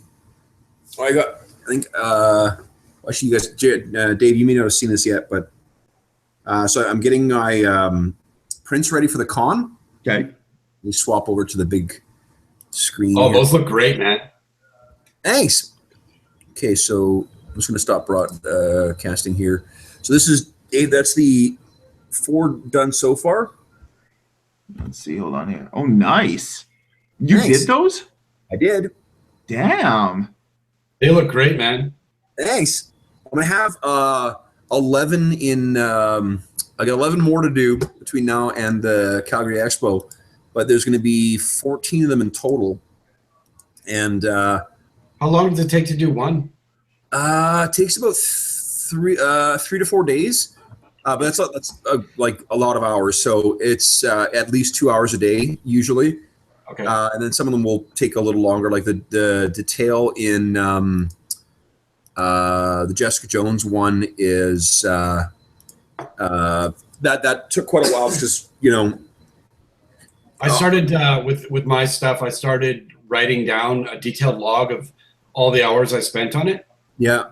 and what I did during those hours. Well, you know what I've started doing that's I just like better housekeeping on them is, and this is for the non visual effects people. This is going to be gibberish, but I started packaging them in the layers in different folders so that I can just pull out the images. So like I'm doing business cards with like just the Jessica Jones painting on a white background. Yeah. And one of my old, so I'm doing a bunch of, there's going to be a bunch of figures, and the ones that are full figures, I'm going to make them so I can do like, combo scenes. I can have, in amongst the covers, I'm going to also do like Linda Carter as Wonder Woman and Gal Gadot as Wonder Woman and Adam West as Batman and Michael Keaton as Batman and so I want to do a collected one afterwards too. That's just going to be like a white background poster with all those characters on it. Yeah. Yeah, which I think will look pretty cool. Okay, so I think we're all back here. Awesome. Okay, so now we're going to cut to the next scene, so actually, first off, that was the reconnoitering. Let me not go back to that. So that was just reconnoitering, and it turned out it didn't go super awesome. turns out there's a lot of stormtroopers that are guarding the hangar bay to access the Argent Shadow, and there's that big blaster that's set up there as well. Did you get the information that you guys were hoping there, guys? Dave and Steve? Well, if the information that we were hoping for was having Steve not pass out and get caught, then yeah, we got that information, but that's about as far as we got. It turns out, yeah, Oscara hides it well, but he got a lot more, battered around in that when you guys were assaulting the Trident. Yeah, I was out of my element underwater there. Yeah. Pash will say to Oscara, Jesus, man, what happened to you? Dude, I gotta get back into space. Yeah. Amen, brother. Desert planet, really. Yeah. What more needs to be said? Yeah, exactly. Yeah, the water, man. I don't like water. Hey, you're preaching to the choir. Let's get back up there. Okay. So, what are you guys going to do then? You've seen what you've seen so far. Is there anything else you want to do to try and position yourself? Well, we need to disable that that turret gun, because that's going to hamper things badly. Right. Well, we can sneak attack him. Remember again, guys, that if you can somehow find your way outside, you could try climbing up into and accessing the hangar from the exterior. Unfortunately, there is a massive fucking storm that's hitting right now, so that'll be tricky. Hey, What do you think, Steve-O? You want to go? I like that. Yeah. Do we need special suits, or can we just do this? Okay. No, I think we can just do it. Like, we're still like above ground, so we're not underwater or anything. Yeah, you could. It is above water. Unfortunately, as Cork has described, it's like typhoon fucking weather outside. So Like you have to scream at the top of your lungs to talk to someone that's standing right next to you. yeah. I'm trying to think of, like, is it like The Great Escape is when they try to escape Alcatraz in the middle of a storm? Yeah. Yeah. Pash quietly mutters that he kind of wishes Vendry's grappling hook was here at the moment. That was your your grappling hook, wasn't it? I don't remember. I don't remember owning a grappling hook. I think one of the things that you guys got in between, remember you picked up like sort of like basic utility belts and stuff. That was one of the things that Brent had requested. Right. You guys can spend a light side point to say that you guys have your like Luke style grappling hooks on there. Yeah. Sure, let's do it. Okay. Somebody spend that light side point for me, please. And let me find the. Oh shit! What book was that in? Use light side. Hey, Kev. Hey, Dave. To access the turret gun, can we go from up top again, or is that something that we've got to access from inside the hangar? Sorry. Which turret gun? The one that's kind of the big one. Is it inside like a hangar bay, or the one that's blocking your way in? You mean? Yeah, that one. Oh, okay. Then let's see here. You could. I mean, there's really like there's the inside of the hangar and there's the exterior. The exterior is covered. Like the field of fire is pretty much ideal for operating that thing. They're gonna be able to be blasting at you from like at the closest medium range, at the longest in some cases long range. So that's but on the inside it's pointed out of the hangar, not inside the hangar. If you somehow get your way in the hangar, you could in theory access the turret. Yeah. All right. Okay, here we go. So the repulsor assist unit reduces the difficulty to climb by 2. That's what I was looking for. This is what it looks like, guys. Wrong way. There we go.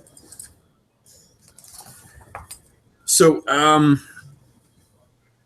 how do you guys see yourself accessing the? Oh, again, hold on. I'm getting ahead of myself. Did I answer your questions about the turret there, Dave? Yep. Okay. So how are you guys going to access or deal with that then? You want to, I mean, you can rush headlong into that fucking thing, I guess, if you like. I'm not saying that's a good idea, but I mean, I think we're still using the grappling hooks, are we not? yep. Steve? Okay. So let me set the, let's see here. So Are you down with that, Steve? Or I'm so down. Let's do it. Okay. Let's play to our strengths here. Use my athleticism to get around. oh shit. Okay. you think here. So if you guys have any blues or like any modifiers that go to your athletics checks for this, you go ahead and add that. Otherwise, go ahead and make your roll. Dice pool's ready for you. This accounts for using the repulsor lift grapples and for the really horrific conditions. And athletics it is, not coordination. Definitely athletics. Yeah. Oh, that sucks. You guys are both puny. We are puny. You guys should, spend your next space flight doing a couple push-ups. Yeah, baby. Oh man. Oh, Scar, you take another strain.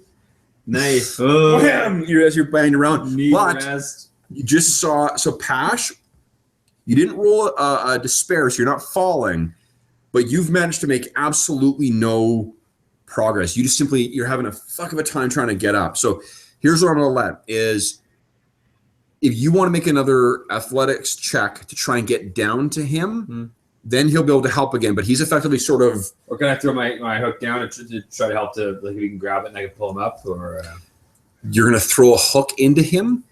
well, I mean, how big are these hooks? I mean, is it actually going to go into him? It's the same thing that sort of Luke used Right. to climb in. Right. So I can like grab his rope and try to help him up, but I got to go down. No, you're gonna have to make some kind of. Well, even that would be like you're not up actually in the hangar just yet. Okay. You would have to position yourself. You sort of, I'm guessing, stopped when you realized that shit, Pash isn't going anywhere. Right. So Pash is sort of like spinning around. He's lost his footing on the slick external surface of this. He's being buffeted by the wind and trying to sort of like, yeah. Right. Okay. Well, I'm going to use. Okay, though, I'll use a light touch point to try and rescue him. So let me give you your upgrade. Wait, I just I used. Yeah, you did. Yeah. And go ahead and make your roll. Ow. Oh. So you're not able to do that, but and one advantage I'll give. So Dave, you failed with your athletics. Is there something else you think you could try to use to secure yourself again? Well, would coordination come into play at all? I mean, how does that? Sure, I'll let you make a coordination check, and you're going to get a free blue on that. I'll give you your blue here. This is just trying to. Unfortunately, the coordination, your grapple thing does not help with that. Hold up. Yeah, that's right. Okay, so there are 2 light type points available if you choose to use any. You know what? If I'm using my coordination, it's 4 green. I think I want to roll those odds. Okay. Good shit. Nice. Hey. So describe for us what happens here. So is this with Oscar's assistance? No, Oscar, unfortunately, well, a little bit.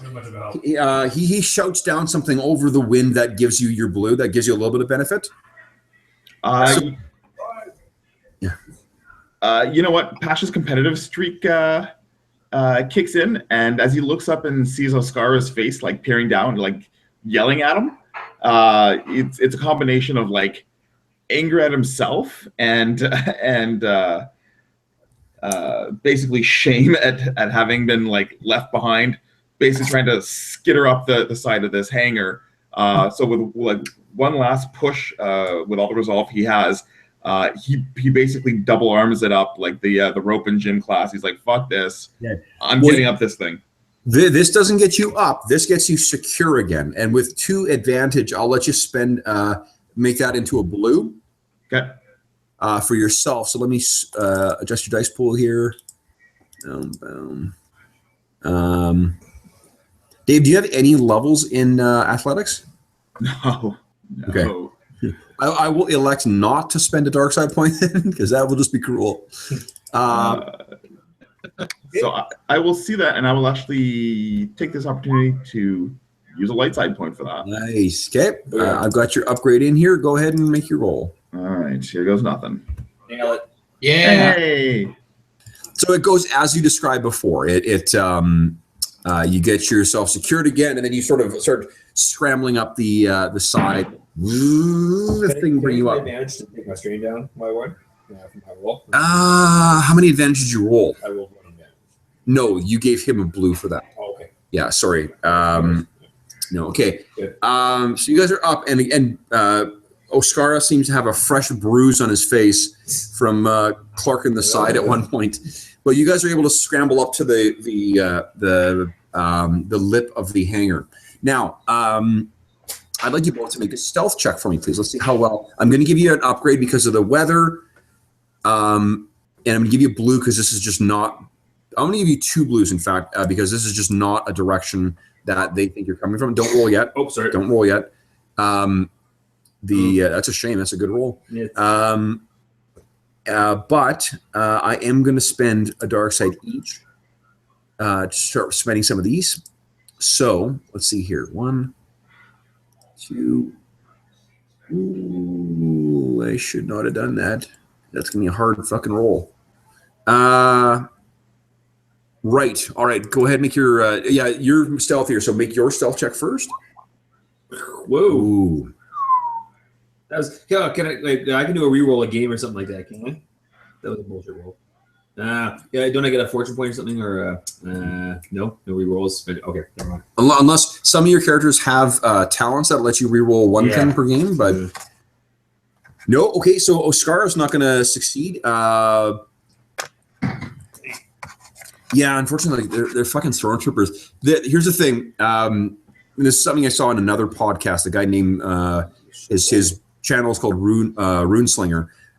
He points out that the way that the stormtroopers are in the role-playing game are the way that they're described in the fiction, not the way they're seen in the film.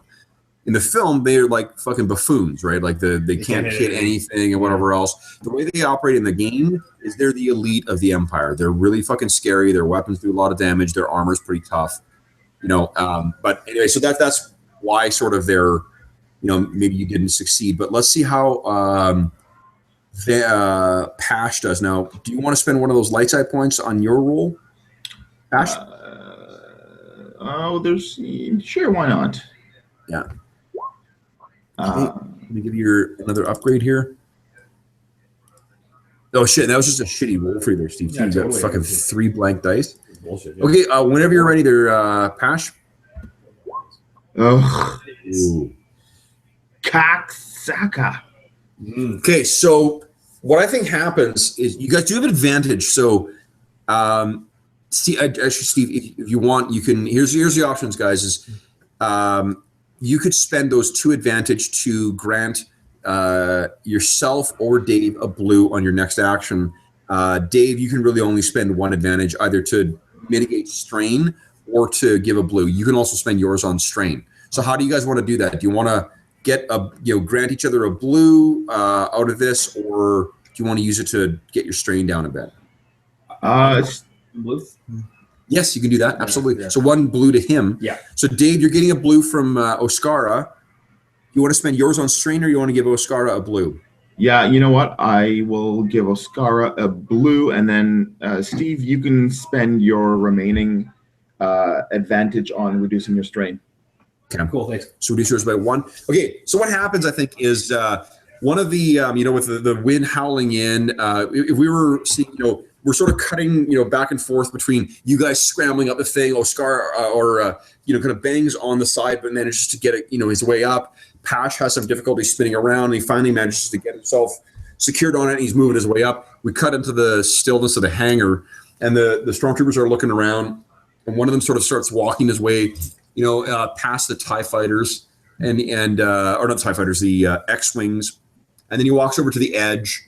And we cut back to you guys moving up the side, and we cut back into the hangar, and we see the stormtrooper walks over and kind of like, he's sort of looking off into space, and we see, wow, one of the TIE fighters go by, and he hears sort of like cursing in Twi'lek. He looks down. And then he goes, and then Pash and Oscar, what do you guys say as you're sort of coming over the edge?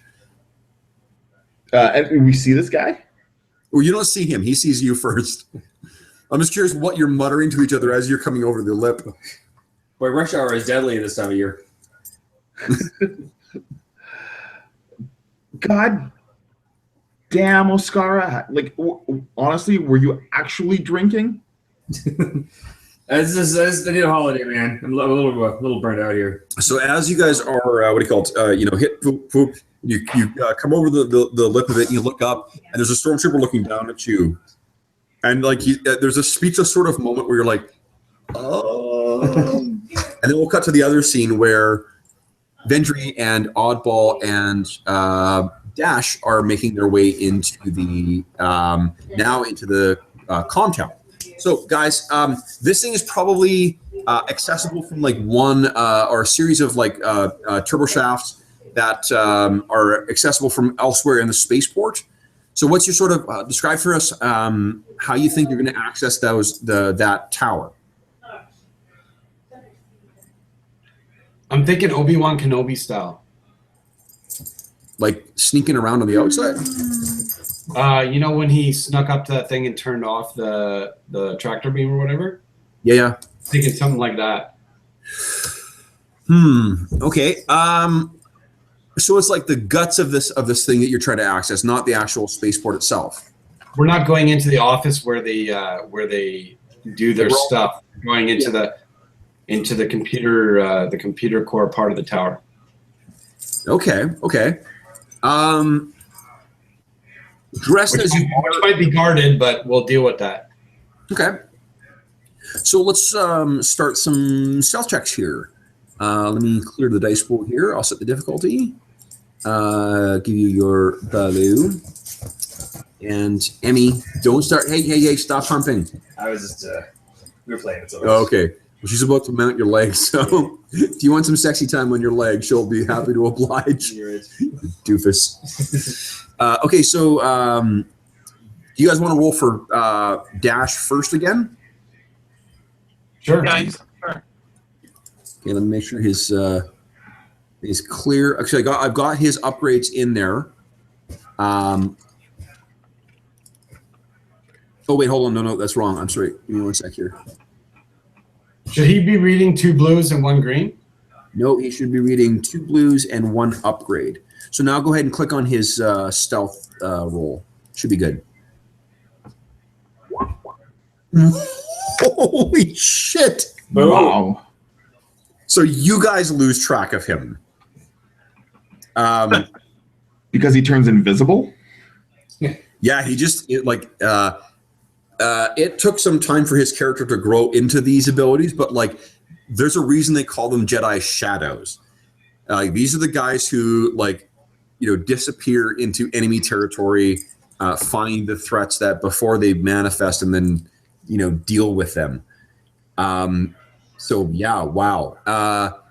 Dash pulls a full-on Kenobi and is like simply cannot be seen. Unfortunately, he's only got 1 blue to spare for you guys. So who wants that? Who would like to go next?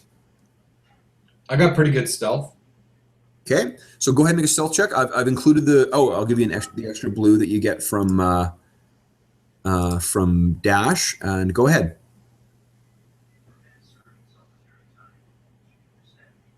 Ooh. Okay. What is that, nothing? That's nothing, so that's a fail.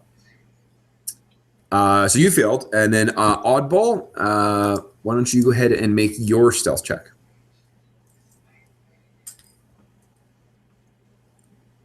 I fail as well. Okay. You're not sneaky. So I think maybe this is Maybe like we get caught, and Dash makes a distraction that draws them away from us. well, Dash didn't roll. He's got no advantages to spare, and he didn't roll triumph. He rolled a really great success, but basically what I'm going to say is that you guys encounter a as you're sort of sneaking your way down in towards the guts, you still got the big rain slickers on. You're trying to be as inconspicuous as you can, and then you sort of like as soon as you get into like within about maybe 5 minutes of this of accessing the facility, you sort of turn like Dash pulls kind of a Batman, where like you guys look away and you look back and you're like, well, where the hell did he go? And you're like, and you're trying your best to sort of follow his lead, but then did he say there was this third door on the right, or was it the fourth door on the right? And you guys are going back and forth about this, and then you sort of like, no, I think it's the third. We'll check the third, and we'll go to the fourth. Hit the third, it opens up, and there's 4 stormtroopers who are standing there. Blast them. Do you have your weapons drawn? I mean, I'm sure you have your weapons on you, but they see you and like they're not ready to blast you right away. They're just like, hey, they want to know what's going on first. Now, Dash, he did succeed. What if I hit the door close button and it like drops like, and then I shoot the panel so that it's locked? Yeah, you can. Let's roll some initiative. And what I'll say is that Dash can be in like the shadows, right? Like he could be monitoring you guys as you go, so he can jump in and assist with this as well.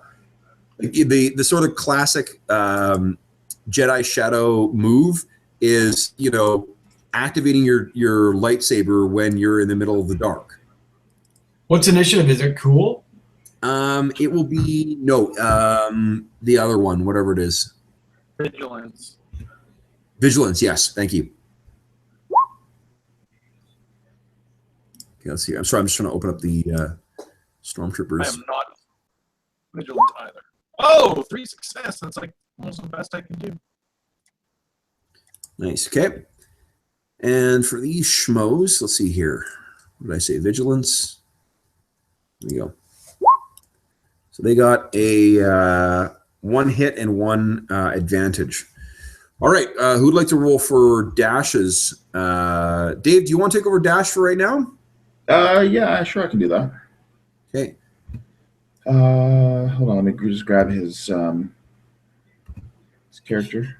I'll put it on the combat tab for you. So there you go. Alrighty. Okay, what am I rolling for? Just roll vigilance, please. Oh, for combat?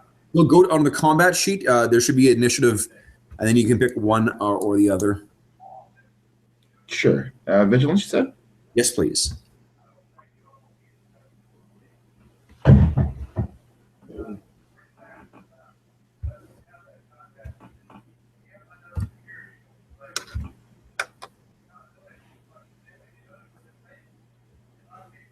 It should be, yeah, it's right at the top there. Under the combat, it says initiative, and it says cool if prepared, vigilance if unexpected, and there's a little dice on the right side of that. Yeah, no, I rolled. He got 3 successes. Oh, sorry, no, you know what? I scrolled up on my, sorry guys. I scrolled up on my, on the, what do you call it? The, whatever it is, the log. So I didn't see that. Awesome. So that means you guys go, oh no, the Stormtrooper minions rolled 3 and 2 hits. All right, so it looks like the Stormtroopers get to go first. I'm going to roll a perception check for them to see whether they realize that they're actually under attack right now, because they are, I think, at first more interested in getting you and getting information. So set that. Let's see here. Skills. I'll just roll his vigilance. 1 hit, so they know that things are about to go down. So they say, hey! And they're going to open fire with their blaster rifle against, I think, Vendry, because he's the obvious person. Wow, and they miss. So they start, I mean, Stormtrooper accuracy apparently is something in this game. So they're blasting away. They do get 3 advantage, so I'm going to impose a black on your next action. My next action is shutting the door Okay. and shooting the panel. Okay. So I'll get you to make a blaster attack against the panel, Okay. and I'll have to get you to spend a light side point to have it lock the door as well. Okay. Oh, are you sure that's what you want to do? Why? What are you thinking? Well, if you lock them in there, they still have access to their comms. They still can let everyone else know that, rebels are here. So you won't have the opportunity to get in and do your plan. Okay. Well, maybe we should take these guys out then. I think we have to. Would my stun grenade take them out? Potentially, yeah, if you rolled well enough. All right, let's do it. I'm going to spend a light side point. Okay. So make a ranged light attack, and let me set the difficulty here. They're basically right in front of you, so it's going to be a much easier thing to roll. Go ahead. Oh, wait. So you spent a light side point. Cork, go ahead and roll just a yellow dice.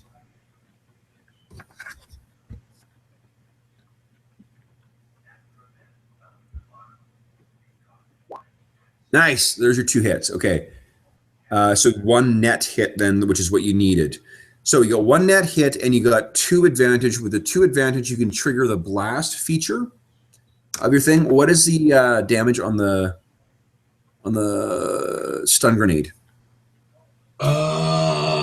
Weapons, blaster carbine, combat, stun grenade. Okay, so we've got disorient 3, stun damage, blast 8. Blast 8. Okay, so it's 8 damage. So that takes you can describe for me however you like here. It's sort of like it rolls out and then there's the stun grenade thing. So yeah, so like Vendry kind of like bowls it in and then grabs Oddball and himself and goes outside the doorway so we're shielded from the blast. Yeah. And I'm imagining the room is like really small and it just goes boom and the guys just all fall over onto the ground. So you sort of poke your head around the corner, and you see there's 4 unconscious stormtroopers lying in the entrance, and this is actually the entrance to the computer thing. And then you hear kind of a poof, like the sound of boots landing behind you. You're just going to look around as Dash. It's like, hey, looks down at the stormtroopers. Well, it's sneaking in. You were busy.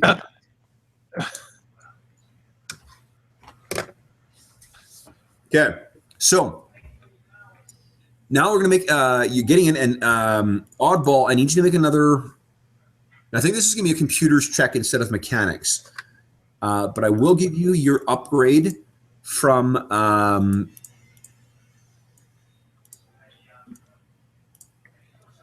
from your what do you call it? My special From the computer. device that you got. Now, if you have any other modifiers, and I think you've got a couple to this roll, you go ahead and make those on your dice pool, and then roll your computer skill. The difficulty is set for you. Ready to go? Ready. Oh, okay.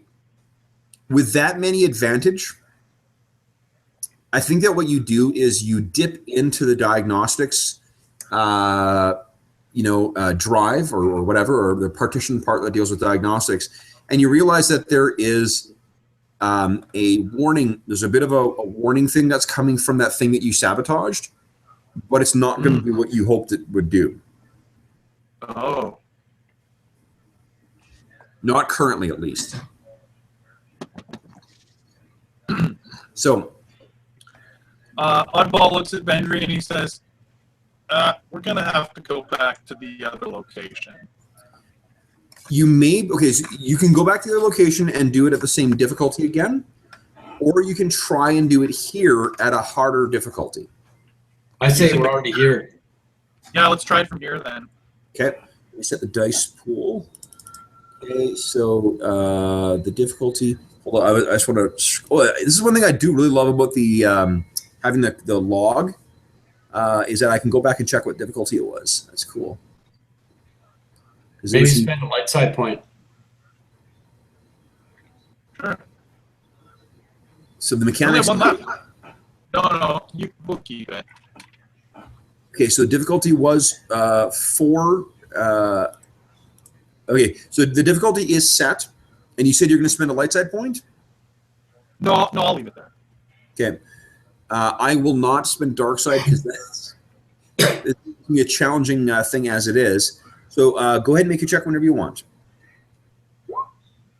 Nice. Oh, but it's mechanics, not computers. Oh, it's mechanics. Okay. Yeah. All right. This one. Nice. So there's a little bit of feedback as you're sort of, forcing through a connection where it's not designed to go. So you take 1 strain from that, but so it's set to go now. So He looks at Bender. He says, "Never mind, I fixed it." is that stuff supposed to happen? So maybe like we see there's a cut to the scene of that same panel, and we recognize the panel as being the panel that you were working on before. And Brent's joining us now.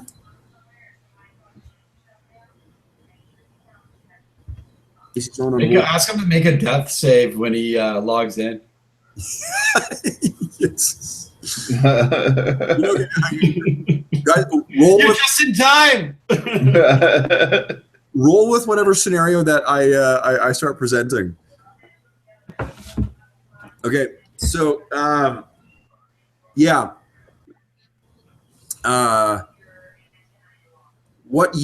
so do you guys want to have this stuff go off immediately and then start making your way back to the hangar, or are you is there some like specified time that this was all supposed to go off at the same time? I think we coordinated a specific time with Pash and Oscara before we left. Okay. So when was that, guys? Well, we started at 30 seconds from now. So it's like as you're leaving this facility? I guess it would be something like 2 a.m. or something then, probably. Well, I'm not looking for necessarily a time. I just want to know when this scene sort of happens. Like, if this stuff is going to go off, you're going to allow for sufficient time for for Oscara and Pash to to make it into the hangar, and then like as soon as they're in there, it was going to go off so that they would have an opportunity to make a run for the Argent Shadow. I'm thinking that we pre-planned a time and we set stopwatch timers, and we wasted so much time. We have like a minute and a half till it's supposed to go off. Okay, yeah, I love it. So we like look at our timers and we're like, oh shit. Okay, so we what do you guys do then? I guess Oddball just basically sets it for 30 seconds, kind of countdown then. Okay. So you're like, and you're going. So you guys are this is gonna start kicking off while you guys are there. We cut back to the scene in the hangar, and the stormtrooper was looking down at Dash, or rather Pat and Oscara. Big blaster rifle looking down. He slowly just kind of points it at you guys. And he's about to, there's the gleam of lightning that is crashing off behind you guys that shows in his blackened eyes of his helmet. And you're staring down the barrel of death. If the blaster doesn't kill you, being knocked off this thing and falling down into the, hundreds of meters down into the waves below is a death sentence for sure. And that's when the klaxons start going off. Wah, wah, wah. Rebels incoming. And I suppose it would be with a British accent and said, rebels incoming. And you and so Pat and Oscara, you have a split second to do something here. What are you doing? Oh man.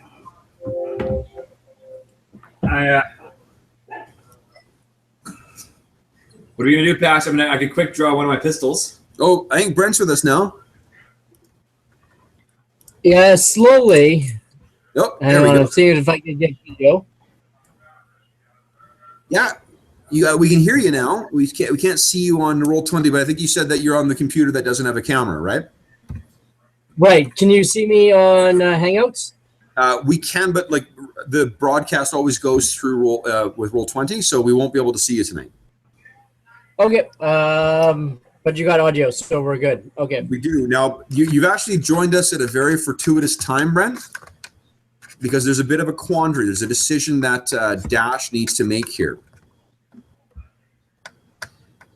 Now, you are in a situation where you have dropped your lightsaber, but Pash is about to get mauled by a bunch of stormtroopers.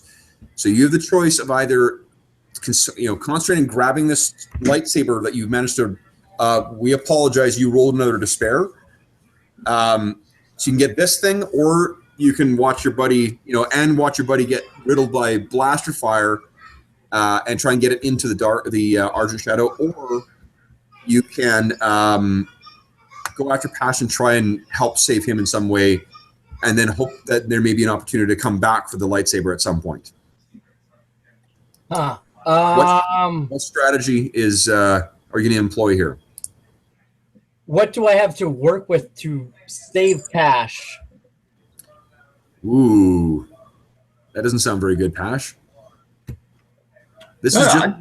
Well, I'm disarmed, and Pash is being gunned down by stormtroopers. So, what is there like? I don't know, something environmental that I can use to rescue him? There's light side points to spend, and you do have force abilities. You also have a utility belt. Describe the situation. Like, where are we, and how many stormtroopers, and that type of thing. There are 8 stormtroopers, and you're in a hangar bay. All right, and how close to the Argent Shadow am I? You are about, if you took a full round to get there, you could get there. So you could leave Pash and your lightsaber behind, I guess. All right. How badly wounded is Pash?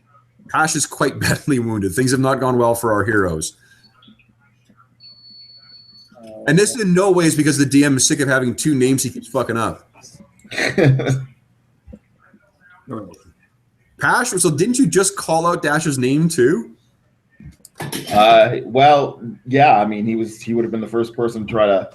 He is nearest, so. Yeah. Is there anything that would provide cover near us and be in the hangar? Tell us what's happening.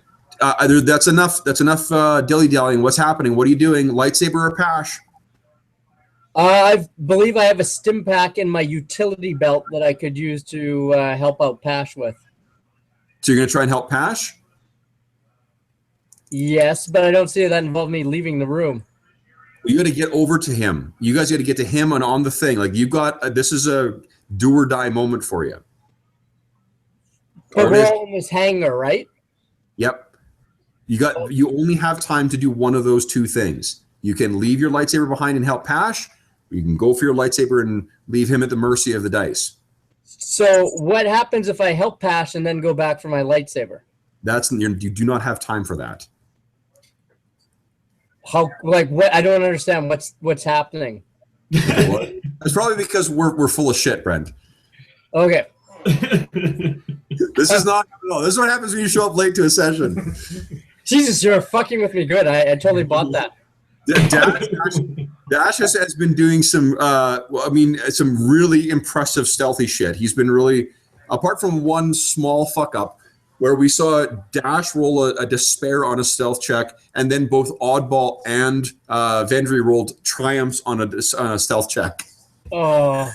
Yeah. So no, but they saved you. Like it all sort of, we just said it can't, like 2 of them canceled out, and you netted a triumph. Where you are right now is the plan has you're just gonna have to sort of pick it up as we go here. Okay. So please don't like bog it down with too much whatever. But we're what's happened is that Dash and Vendry and Oddball have just sort of set up a a fake computer command that will link in and make the Imperial forces think that there is a rebel fleet that just jumped into orbit and is about to assault the city. You also have a explosive rigged in a hangar that the Imperials have been using to cause another distraction.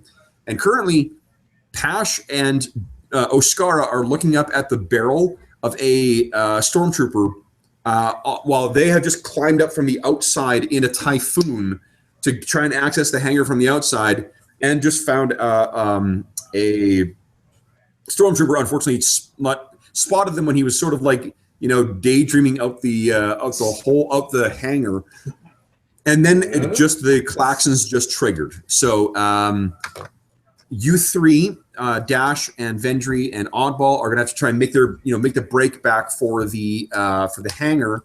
Luciran and Baroba are about to assault the hangar in a Trident assault craft, and the warning things are going off now. Actually, Jesus, if you want to spend a light side point, guys, you can say that this is the very moment that the Trident is going to assault. Yeah. Nice. Yeah, they were waiting for the klaxons to sound. Yeah, that actually makes a lot of sense. Okay, so Dash and or rather Pash and Oskara, you guys are on the edge. You're looking up, and this guy's looking down at you, and then he sort of like, you see there's a weird reflection in his in those mirrored eye lenses, and this massive tentacle just goes and hits him, and you hear the Wilhelm scream off into the darkness. And as I mentioned a moment ago, like, that's hundreds of meters down, so that stormtrooper is dead. Baroba just saved Pash. What's that? Did Baroba just save Pash? Yes.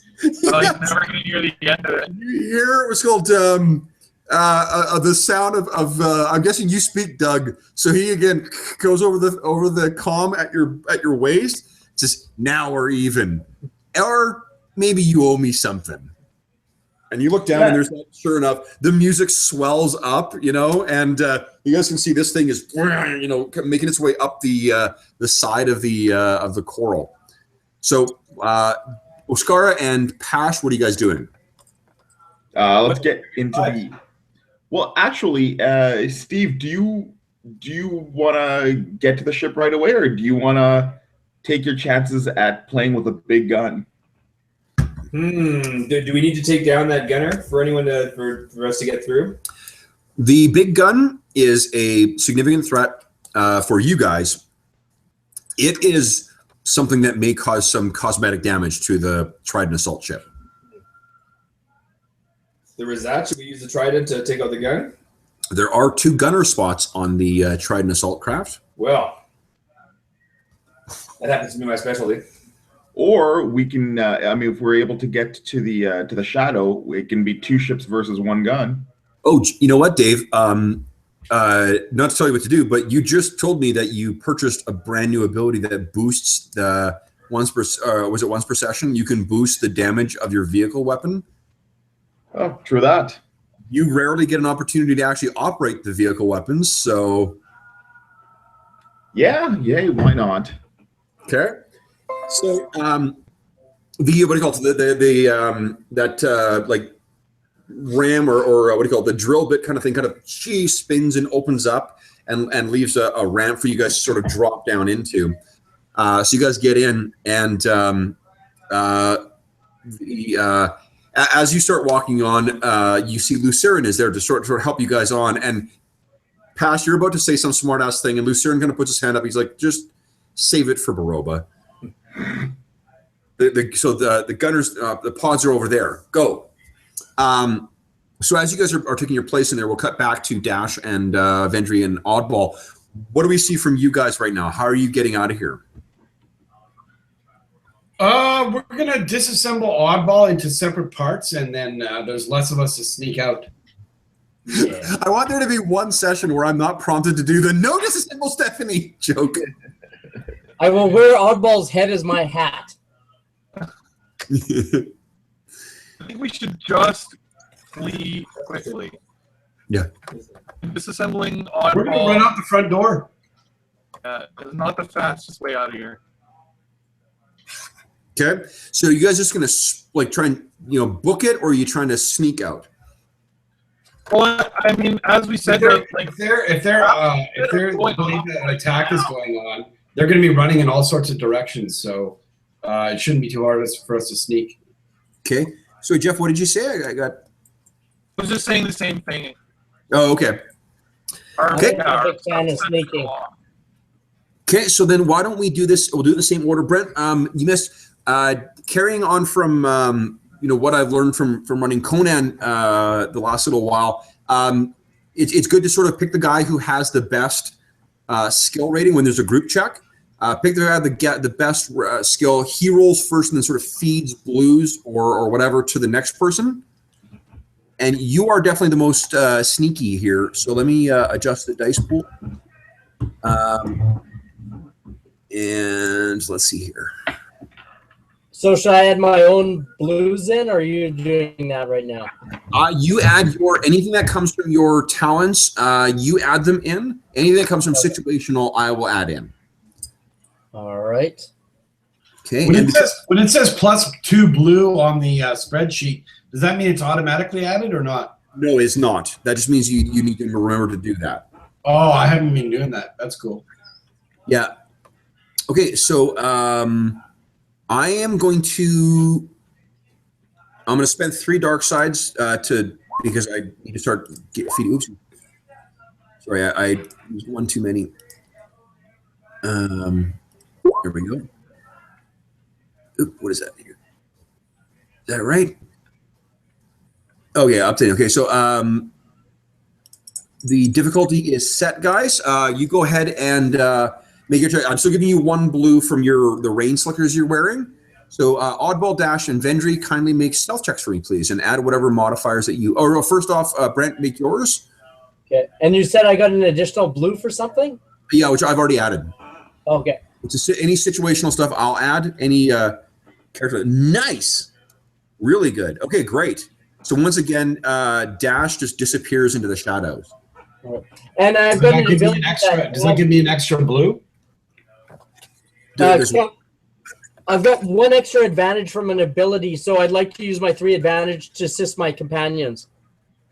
Yes. Okay, so they each will get a blue from that. And Brent, if you want to recover a strain, you can maybe do that with the last one. I would definitely like to do that. Yeah, go ahead. So then who would like to go next? Well, I guess you guys both have the same amount of... Holy shit, Vendry. Good Lord. Okay, so... fucking hell. Wow, Vendry kicked my ass. Yeah, which means Odd, you're going to... Get another blue? I'll just give you 2 upgrades to the roll. How about? Wow. Because that's just crazy. You've got like 2 of the stealthiest motherfuckers around helping you. So go ahead and make your stealth roll.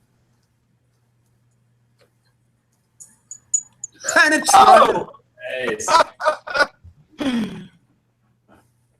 okay, guys. So I'm taking options. Let's hear some options for that triumph. From the least stealthy guy. Yeah.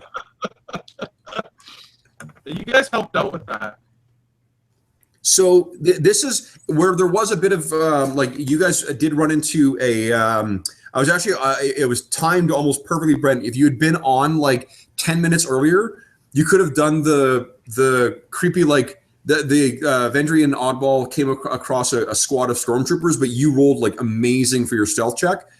So I was saying like this is his opportunity to do the classic Jedi Shadow thing, which is standing in darkness and then suddenly activating his lightsaber from somewhere unexpected. Yeah. It would have been quite cool. But actually, then we handled them all with a stun grenade, so it worked out pretty cool too. While there was a bit of a difficulty going in, you guys leaving are like invisible to these guys. What additional benefit do you think you want to accrue from this? Where are we heading exactly? Back to the hangar. Well, now to where the Argent Shadow is. Can we get into a particular place in the hang? Can this help us get to a particular advantageous place in the hangar instead of just the entranceway? Are you done with the pizza? I don't. Maybe we make our escape in such a way that we find a transport or something that gets us there quicker than we had anticipated. Yeah, I'm not. What I'll say is that, how about this? You guys can make the dramatic arrival. You'll arrive specifically when it's the most dramatically appropriate. Okay. How's that sound? Okay. So then we cut back to Dash and, or rather, Pash and Oscara. So you guys are in the. You guys now taking up positions in the assault ship. So the stats for the guns. You guys are gonna make a gunnery check. Well, I guess what are you trying to shoot here? Are you trying to shoot that turret? Yeah, might as well. And those, I'm guessing you're trying to clear out those stormtroopers as well, right? Oh, yeah. So Yeah, let's go with all the fun. Yeah. Let's shoot everything. Okay. Oh, hold up. I'm gonna give that because of the size difference. Oopsies. There we go. All right, guys. The dice pool is set for you. Go ahead and make your gunnery checks. Nice. Now, do I get any bonuses for shooting before my opponents or anything, or is that all over and done with right now? I don't think so. No. Nice. Okay, so both of you hit. Oscar, you got some advantage from that as well. I think I better reduce the strain a bit. You actually can't when you're doing it in a ship. Oh, okay. Yeah, when you're on a ship, you can't spend the strain on that. All right. But I give a blue to somebody or something. Yeah. so one of you guys are going to annihilate the. You're going to basically annihilate all the stormtroopers in the hangar, and you're going to take out that blaster. So why don't you guys describe how that looks with the ship coming into the hangar? Cool. I should actually have fails in my. I know, but I gave you a downgrade Oh. because you guys are targeting small targets with a vehicle weapon. Yeah. Yeah, we just sort of you see puffs of cloud and fire and smoke puffing up all over the side of the ship as the invisibly fast beams strafe the side of the station. Nice. So these guys, the assault craft, sort of like lurches its way inside, like cone first into the hangar bay, narrowly missing the Argent Shadow, and maybe like Pash, you're like, hey, watch it, and the ship comes very close to clipping the side of the Argent Shadow, and then kind of this tentacle fault like lurches over to reorient the thing, and you can hear from up front, it's Baroba laughing away. He was trying to psych you out, and then you guys blast as the stormtroopers are like, what the, and they're there's maybe a split second where that Imperial officer, sort of makes. Well, I mean, it would be impossible for him to do this from the way the ship is designed. But I'm going to say there's a funny moment where, like, through the portholes, he sees Pash, and he says, "Is that the smug?" And then he's turned into vapor by the heavy blaster cannon. So that's been cleared out. What's the plan for? Are you just going to offload now onto the what do you call it? Onto the into the hangar bay and then like await the arrival of the other guys, or what? Or do you want to like block off the hangar bay, or what do you want to do? Hold down the bay, keep it secure, the door open. What was the plan with the assault ship after this point, guys? Well, the Trident, you mean? Yes. Are we going to take it with us? No, we sort of bring this. It doesn't have hyperdrive. Oh, okay. You know what? Why don't we offer it to Luciran and Baroba as a gift? I mean, they can sell it or junk it or whatever they want to do with it. How are they going to take on an X-wing? Coming with us though. Well, yeah, it's true. Actually, I mean, Look, there's no way anyone's going to profit from this ship. So I think we should destroy it. You guys have light side points. Is there some contingency that you retroactively want to put in here? I can think of one group that probably wouldn't, I mean, they didn't want to pay for it, but if you're turning it over to them, they may make good use of this. Or Pash can sell it. He probably knows a guy. But but you need to have it. Who are you selling you're it going to to? sell it in the middle of the night in a monsoon? Hey, it is a sub. Well, you know. Okay, well, here, let's see. It's something that conceivably could happen. So, Dave, why don't you talk us through what Pash would have? This would be the cutscenes back to the, you're just like, okay, let's leave it here. And Pash's like, no, actually, give me a pitch for what you think he would have tried to do. Well, this is it. When Pash and Vendry were kind of manning the cockpit together, when Vendry went for a bathroom break, Pash quickly got on the comms, trying to get a hold of all his contacts to see who'd be interested in buying this thing, because he had a good idea at that point that they weren't going to be able to take it. So he's actually got a couple contacts that have put feelers out there as to who might want it. Collectors, essentially antique dealers, war merchants. Okay, so go ahead and make a streetwise check for me. I've set the difficulty for it. Let's see if let's see how you do. I'll only levy the light side point if this is something you genuinely can do. Oh. So you get in touch with some guys. I gave you a blue because of Pash's reputation, by the way. Okay. So you make a couple frantic phone calls with this. You're trying to get in touch with somebody, and like no one wants this fucking thing. Like, what are we gonna do with this? People, as soon as they see these things, they're gonna assume it's a like malfunctioning droid behind the wheel, and they'll blow us out of the sky. Look at it, tentacles. Yeah. So, and then you had that phone call, like, or that comlink with as many as you can sort of squeeze in between. Like, you're like, I need to go to the washroom again. And then you're gone for like 40 minutes making calls from the washroom. But yeah, no, there's no one else. So do you have any other plan in mind here? That seems to not be likely to work out. Hey, Kev, sorry to interrupt. My computer or my tablet says, or Windows has told my tablet that it will reboot at 11:17 Winnipeg time. So somewhere in the next 5 minutes. Yeah. Bit, it's going to shut down and restart. Okay. So It didn't give me an option to not say no. It just told me that's that. okay, Brent. I've had that happen before too. If you want to change that, there's an option for setting when your resets happen. You can set them to be like in the middle of the afternoon or whatever. Because I had that problem on one of my computers as well. Do you know if it's possible to change it right now so that it doesn't interrupt? It could be. Well, it depends on what it is. Once the updates start, though, it already like working behind the scenes. And I shouldn't be talking. Jeff probably knows way more about this than I do.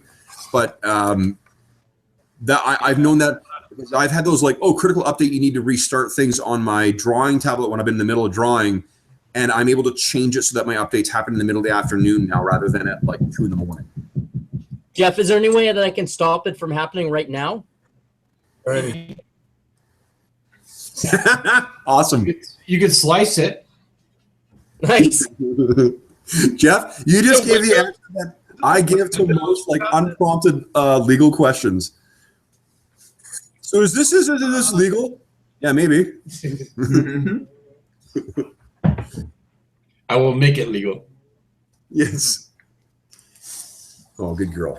Okay, so is my tea sitting there? I think your cup is sitting here empty, as a matter of fact.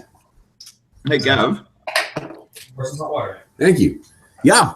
When Pash realizes that he's not going to be able to profit off of this thing, he'll kind of throw it out there. He's like, so hey, you guys want to give it to your friends and your buddies at the with the Alliance there? The Defiance? Yes, the Defiance. The Alliance. Alliance, Define Alliance. The Rebellion? Who do you I ask? don't know how we get it to them. Yeah, do you mean the Alliance, like the Rebel Alliance, or do you mean the Defiance, like the other guys you've been working with? The Rebel Alliance. Okay. How are you going to get it there? They can come pick it up. I mean, Why don't we set it on a course through space, even though it doesn't have hyperdrive, and just send it out as a ghost ship, and we can pick it up later. Yeah, and actually, if you're looking to sort of like split off and then meet up, like that's one additional bogey that the ties may be looking at rather than you guys. Not a terrible idea. yeah, That why could not? work. Okay, cool. So let's we'll spend a light side point, please, to retroactively change that, and I won't make you make any like computer rolls or anything like that. That'll just be happening. Oh, there you go. Sweet. Brent, do you see in roll 20? Jeff just posted something for you. Okay, hang on. Try that. Yeah, you currently have 30 seconds to do that. Yeah, it's 10:16 right now. So Okay, let me see. Yeah, I could technically have 7 minutes, so I'm gonna okay. see if I can stop it. Is this vigilance or cool? I think it's just some. Cool. Brent just rolled a despair on his computer operations. Oh man. Okay, so yeah, that works great. Okay, so the thing opens up, and so I guess getting back to my question, like, are you guys staying in the assault ship waiting for the other guys to show up first, or are you getting out and getting the other ships ready, or what? You know what? I mean, if Pash has the ability to get on the Argent Shadow, he'll do that. Okay, then you absolutely do. And you're, I'm going to interpret your, what is it? The get in the saddle. What's that called? That's right. Let's ride. Yeah. So both you and Vendry have that. You guys are like, and we'll say now is when the dramatic arrival happens. That sort of comes down, and you guys come running around the corner. So you're all sort of running together up towards the Argent Shadow, and it's one of those like honestly, this is a very more like JJ Star Wars thing where like, well, how the fuck did they all know they were going to be together at the same time? Like, this is just stupid. So you guys all come running in together at the same time, and then up the platforms. Baroba and Lucerian go running over to where their X-wings are. Their little R2 units are kind of like, are ready to go. You guys, the platform comes down, and like R2-G12 comes rolling down a bit, and kind of like and he's spinning around, and then spins around on the platform and comes running up, trying to catch up to you guys as you run past him. What are you guys doing now? Pash will hit the captain's chair. Okay. Boom. And Vendry, I'm guessing he's in the co-pilot's chair. Co-pilot. Everyone is assuming their positions, I take it? Yeah, absolutely. Okay. So everyone gets in, and let us try to, and as you guys are all getting in, you can see the assault ship. Hey, there's Jet. Hi, buddy. I love pugs. Yeah. Like I told you before, Dave, I send I've got a running joke where I like daily I'll send pictures of pugs to my assistant.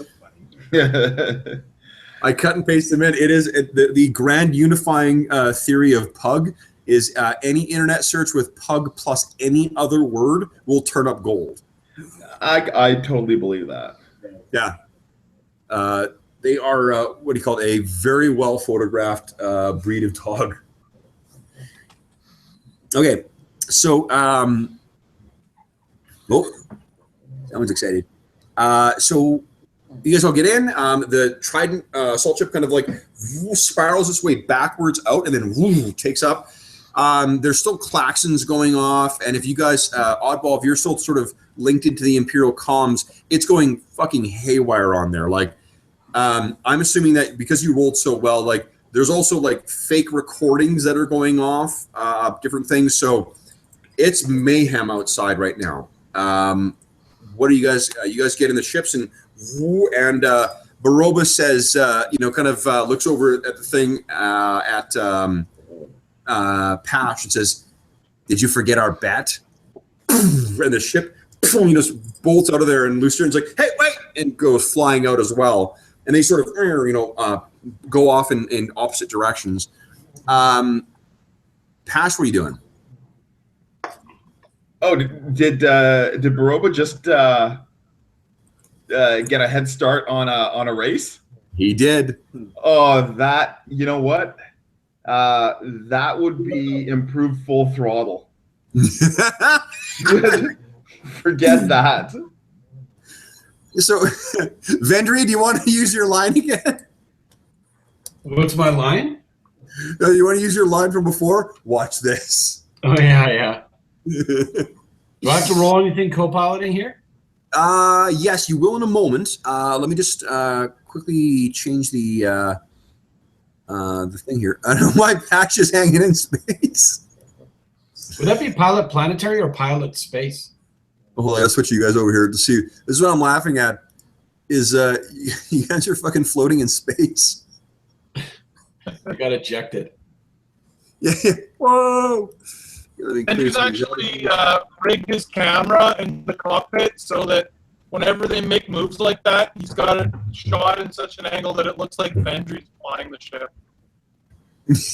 Yeah, that's Captain Vendry. He's posting those like on the, trick flying. So,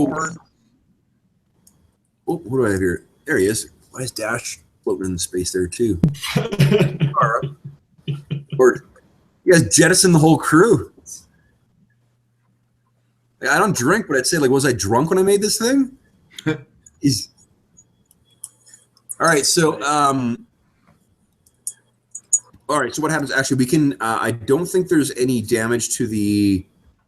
What did you guys suffer damage to the Argent Shadow when you came in here? When you flew in? Oh gosh, I don't think so. I don't think so. No, I didn't think I don't so. think there was any combat involved or anything like that flying in. No, so I'm just going to reset these to the strain and the so that's a 0. All right. So what happens is you hit full throttle and you go the John Williams trumpet score or brass section score raises up as you go flying out of the hangar. Big, crash through a wave that's just cresting and falling down on the edge of the city. And as are you going to sort of like try and like get a little some distance between you and Coral City before you start going, or Coral City 1 before you start hitting orbit, or are you going straight for orbit here? Let's go straight for orbit. Okay, I was hoping you'd say that. Which means as you're going along, you you hear over the comm someone is hailing you. Attention vessel. This starport is subject to Imperial quarantine. Turn your vessel around and dock at once. Prepare to be searched by Imperial authority. Guess what we're not going to do? Awesome. Pash will get on the comms and he'll call out and say, "You've got to catch us if you want to search us." Who is this? You got to come get us. Okay.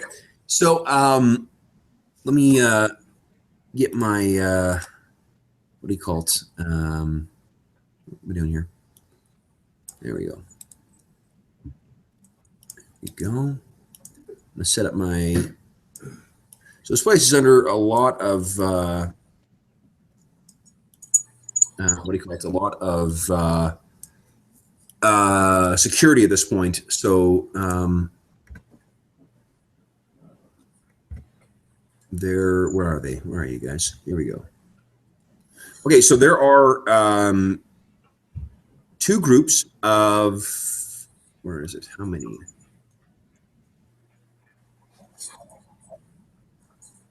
Sorry, guys, just bear with me a moment here.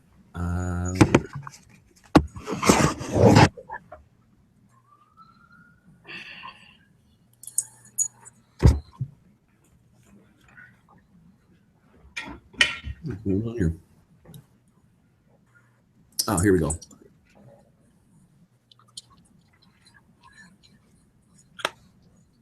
Actually, why don't we take I need to go to the washroom anyway. Why don't we take a 5-minute break so I can get this set up properly, guys, and then we will finish up our session. Right, sounds good. Hey, Jeff, it looks like your tip worked. I haven't been forced to reboot. Awesome.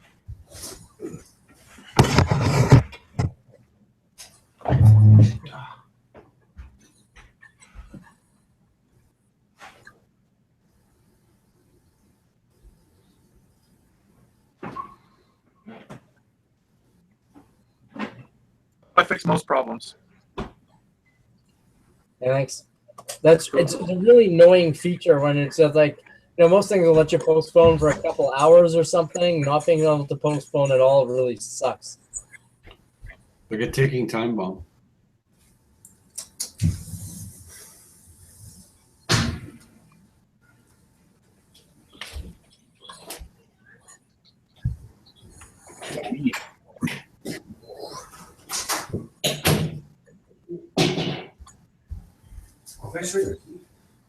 No problem. Your fur looks like it's. You look like you should shed some fur or something.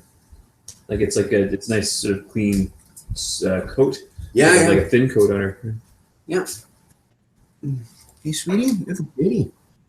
You're looking pretty. Idiot. Use your toy. Such a good girl. Oh, that's it. So tempting. So tempting. All right. Let's see here. We're still on our break. Nice. I'll get my stuff set up here. Let's see. Time to party. It is. I feel the need for speed. I think we made a Top Gun reference in like the last 3 sessions. That's great. Okay, this was set up when I first started doing this. So I think I may have broke the syrup. I want some butts. I'm just going to test roll something here, guys. I just want to see if that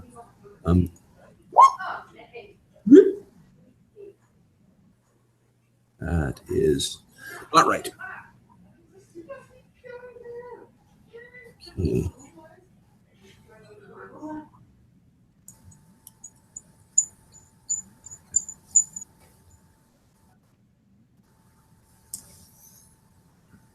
Okay, I can fix that. It is an NPC. It is. What's the scenario out here? Is there like a Star Destroyer? No, there is. It's you guys making a break for for orbit, and there will be about 6 ties that are chasing you.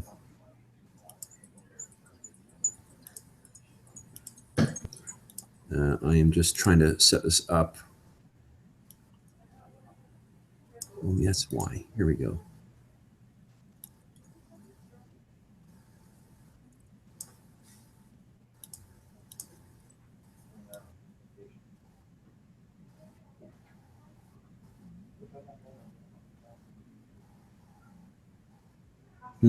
Okay. Now let me try this again here.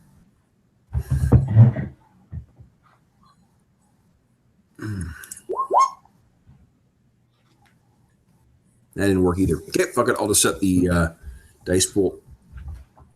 All right. Okay. So are you guys all set here? We all back? Brent, you back? Yeah. Okay. Maybe you never left. Sorry. Okay. Okay. So what you see, guys, is I will do. Let's see here. Let me zoom out. I don't know why these things are so fucking big. I must have made the things quite large. So, oops. Oh, I know why. Because I want them to be size appropriate. I'm going to just put a couple lines in here to give you the distance between. Where's it here? Draw shape. Polygon line. Here we go. One. Nope. Fuck off. Off.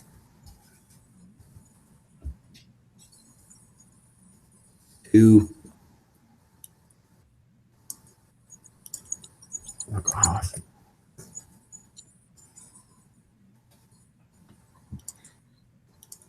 All right, so there we go, guys. This will be, let me set these things to the map layer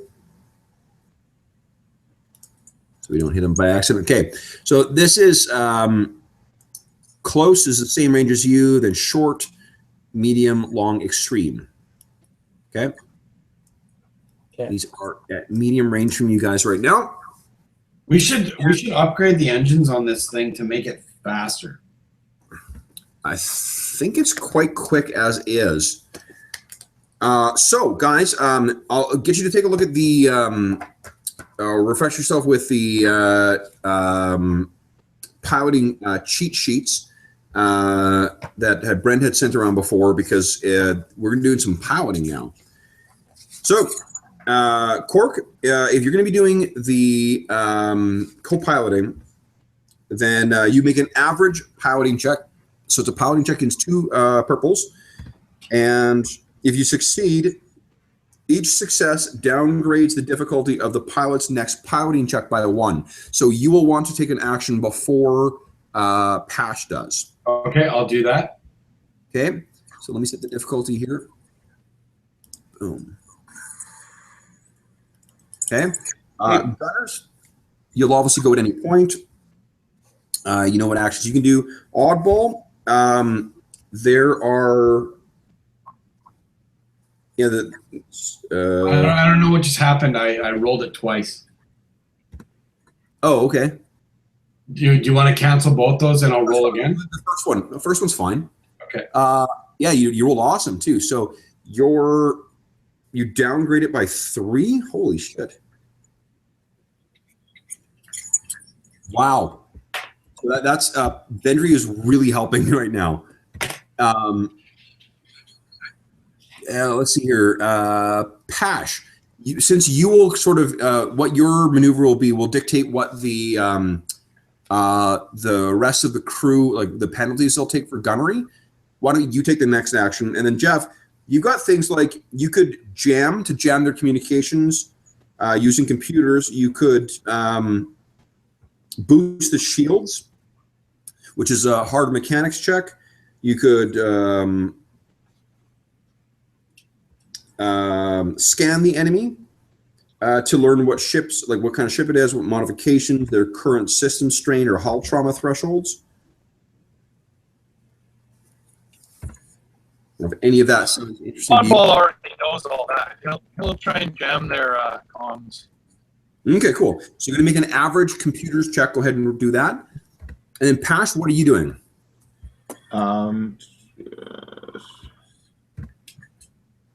So Pash actually has a TIE fighter right in front of him. Do I need to set it, Kev, or do you have it? It's sort of behind you guys, actually. Oh, it's set. Jeff, you go ahead.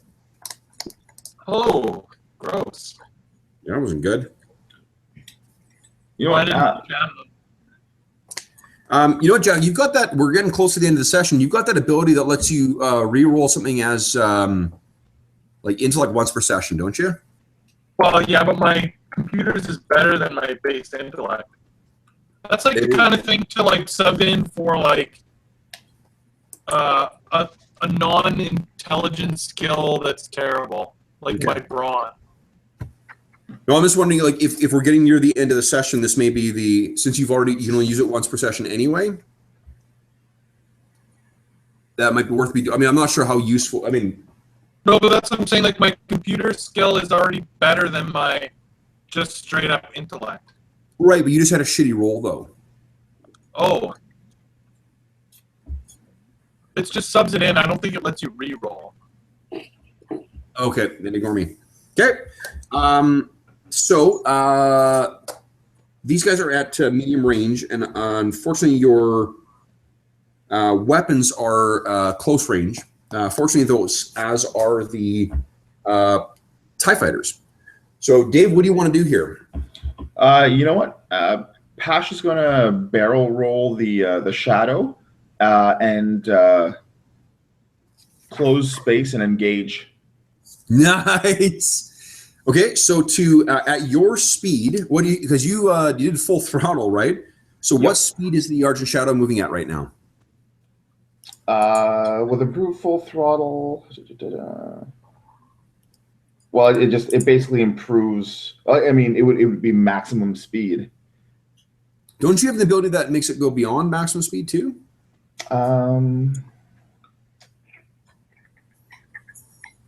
Isn't it like improved full throttle? Doesn't that increase it by 2? Oh yeah, supreme full throttle. When performing full throttle, top speed increases by 2 instead of 1. Okay, so your top speed is currently 5, and it allows you to immediately start at that. Yep. Awesome. Okay, so at 5, you can. Where is it here? Oh, fly drive. Yeah, you one act. So it'll take you a maneuver to go from close to medium, which is where they are. So, woof, you guys also move them down. So, you guys they are now engaged with you guys. Boom. So you got 6 TIE fighters. You barrel roll, go right into them. You still have, if you want to strain the shadow by 1, you can take another maneuver, or by 2, you can take another maneuver, and you have an action.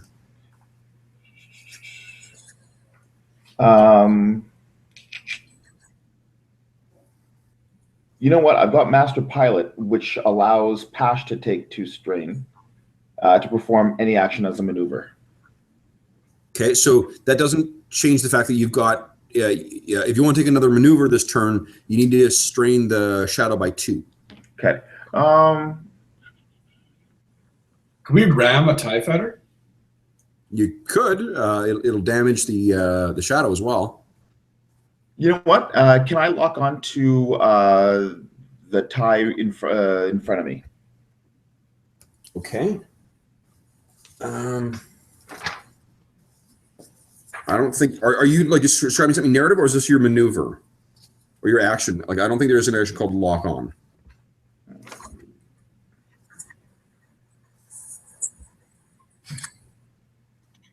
Yeah, no, that would be narrative. I Okay. actually don't have the. Well, what you might want to do is gain the advantage. That's the thing you usually do, which allows you to get like if you succeed on that, you can take an extra maneuver to do what do you call it? To do evasive maneuvers, which means they'll take a black to hit you, but you'll suffer no penalty to hit them. Yeah, let's do that then. Okay, so that is a piloting check. Just give me a check here. You are the same speed as them. That's an average. That's it. So yeah. I'm sure you're aware, Kev, but Pash has Tricky Target, which basically decreases the silhouette of the shadow by 1. Yes, I'm not aware of that. You guys need to, and anything that's on your character sheet, I'm not tracking. It might be in there. I when I wrote up the Argent Shadow in PDF, I included that in brackets. But is that on Roll20 though? Mm-mm. Okay. Because it's only for certain things. It doesn't, like, for instance, if the Right. difficulty of you flying the Argent Shadow around in a confined area, that's not affected by that ability. Sure. Yeah. No, Yeah. that makes sense. Okay, so go ahead, Dave, and where that's to be honest, as a aside, where that's really useful for you is like fighting capital ships. Okay. It means that you're harder to target. You're like as hard to target as like an A-wing or something like that. Okay, so yeah, I'm sorry. Go ahead and the difficulty set. Go ahead and make your gain the advantage check. And that's just piloting, right? Yes, please. Holy shit! All right, that's Wow. 2 triumphs. Never seen that. So, what masterful bit of well, first off, the shadow takes 2 strain from the taking a second maneuver.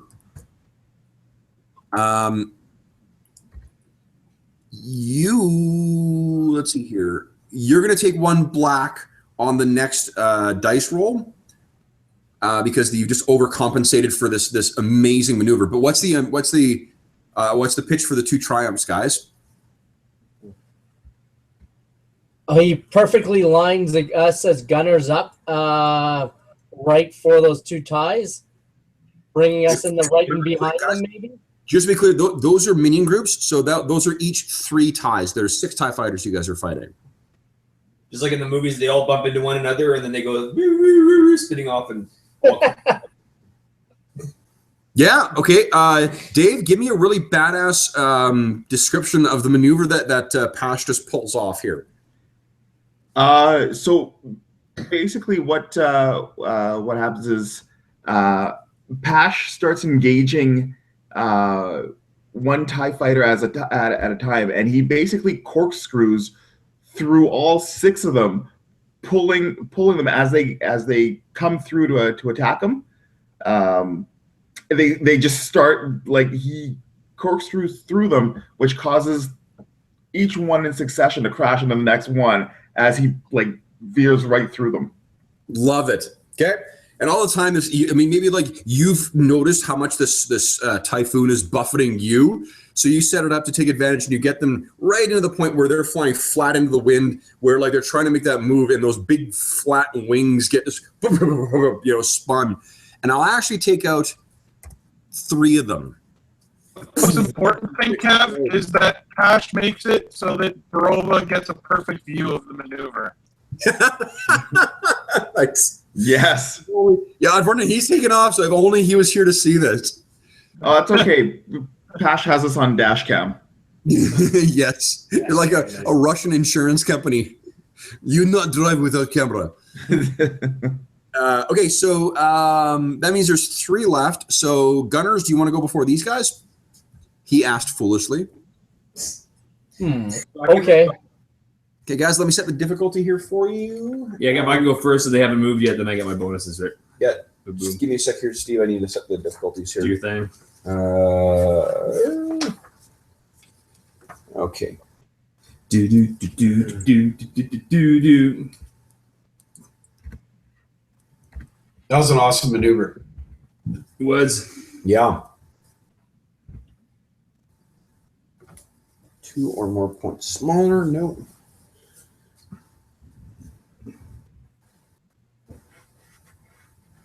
Okay. Alrighty. Here is what's wrong thing. Sorry, guys. I'm lecturing you about getting yourself up to date on the attack sheets, and I didn't, or the space combat rules, and I didn't do it myself. So, Steve, go ahead and make your attack. Boop, boop, boop. Okay. Here we go. I'll take an aim maneuver and set my. Yeah, go ahead. Yes, you get an extra blue. I can do that too, I guess. Or do I bother? Absolutely. Okay.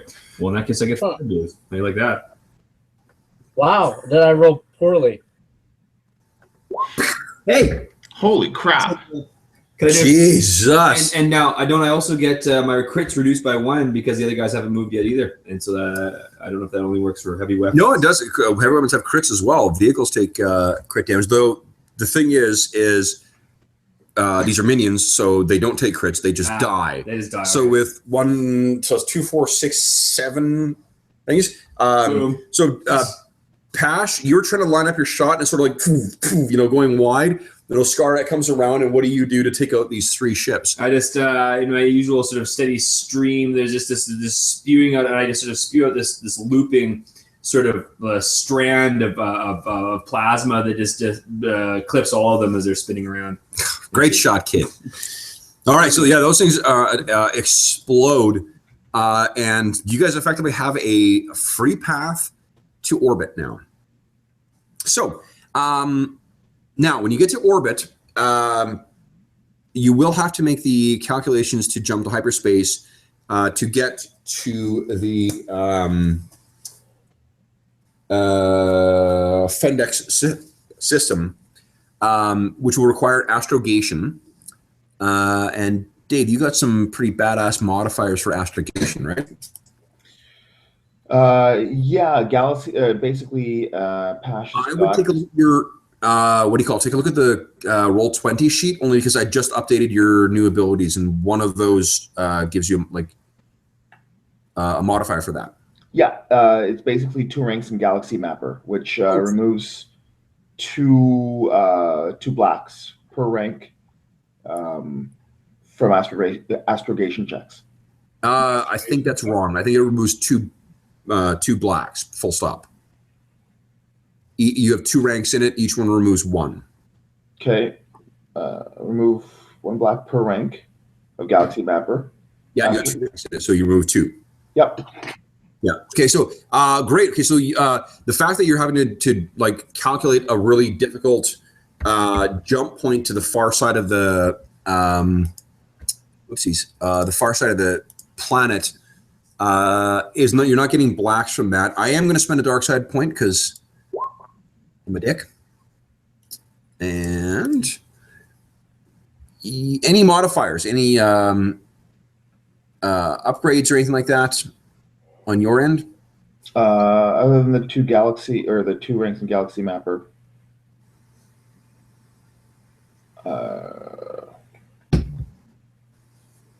Okay, go ahead and make your astrogation check. Does skill jockey apply, Kev? It removes 1 black per rank of skilled jockey from all piloting checks. This is not piloting, this is astrogation. Okay. Yeah, but you've effectively dealt with the blacks. The 2 blacks you would have had for trying to get this done quickly to get out of orbit. Right. The Star Destroyer comes knocking. Gotcha. Okay. Oh, that's awesome. Okay, so the 2 strain I'm going to apply to the shadow, not to you, because what happens is you come out in a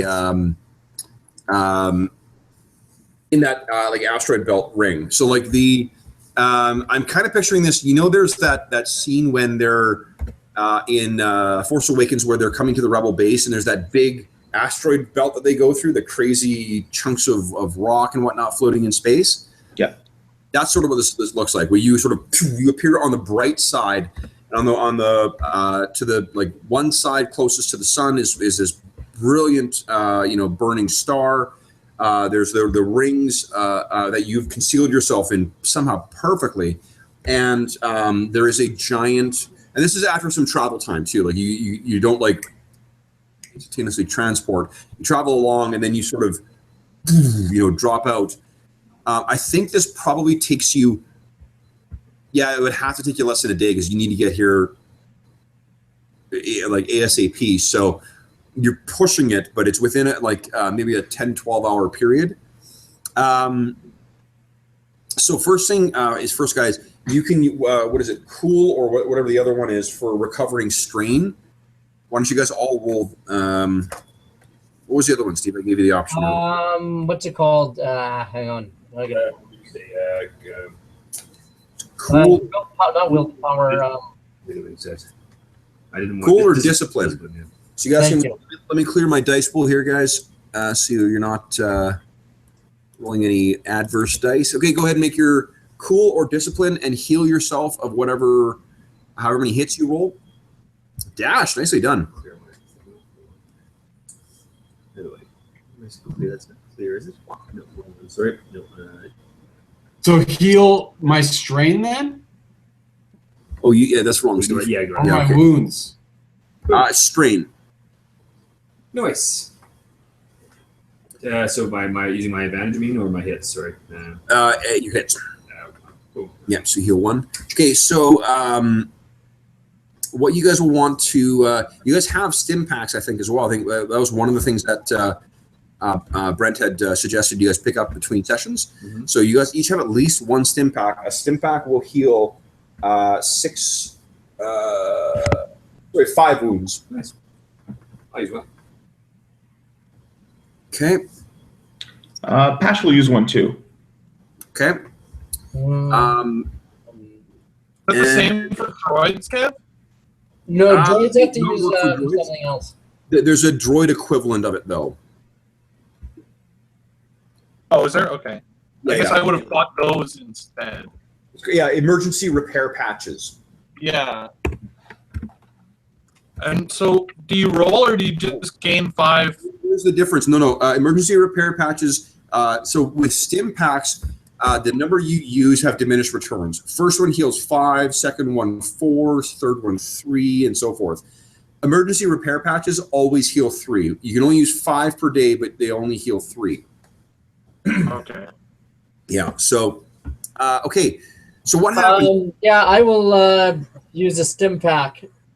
Okay, you guys have gotten pretty banged up. So Actually, I don't know how long for the journey. I know we have proper like a medical kit, and Oddball's trained in medicine. I don't know if he can do proper healing.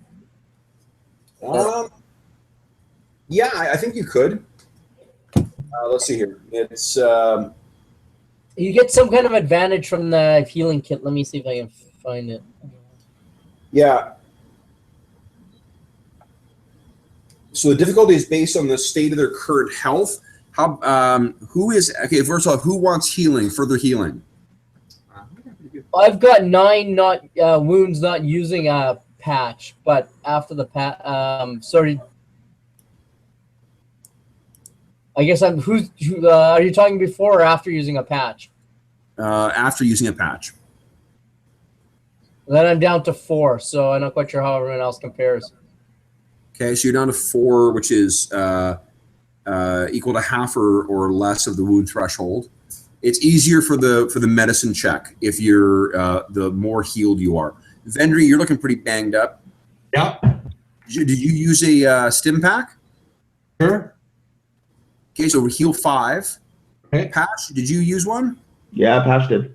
Okay, so you already did. All right, so and Oddball, you used an emergency repair kit. Oscar, you used a stim pack. Yep. Okay, so Brent, did you use a stim pack? Did you correct your token? I did, and the med pack adds a blue to Oddball's healing roll. Brent, do you still have 9 wounds? No, I thought I adjusted on my character sheet down to 4. Does it not pop up? Not on the token, no. Huh. Did All you- right. Yeah. Oh, I thought when you update it on your character sheet, it's supposed to update your token. It should, yeah, it should. Yeah, they're supposed to be connected. Did you adjust the current or this? There you go. Okay, now I just changed for me now. I just did it on my token, but I had changed on my character. Okay. Yeah.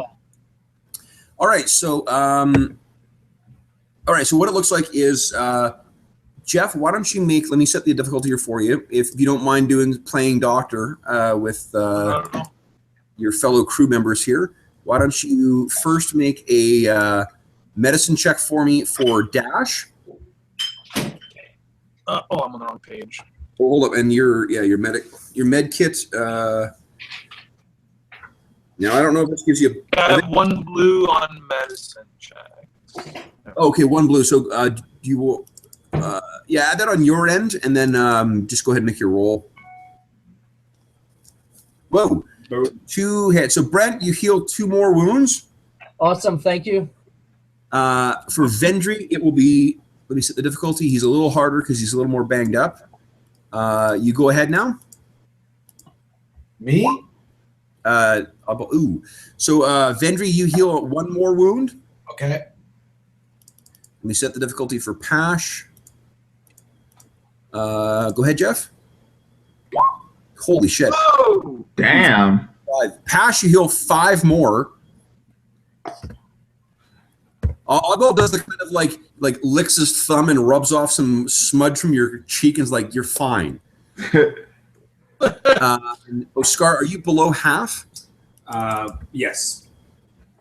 So you're not. What I mean below, like the amount of wounds you have is less than half your I threshold. have 1 wound. Yeah.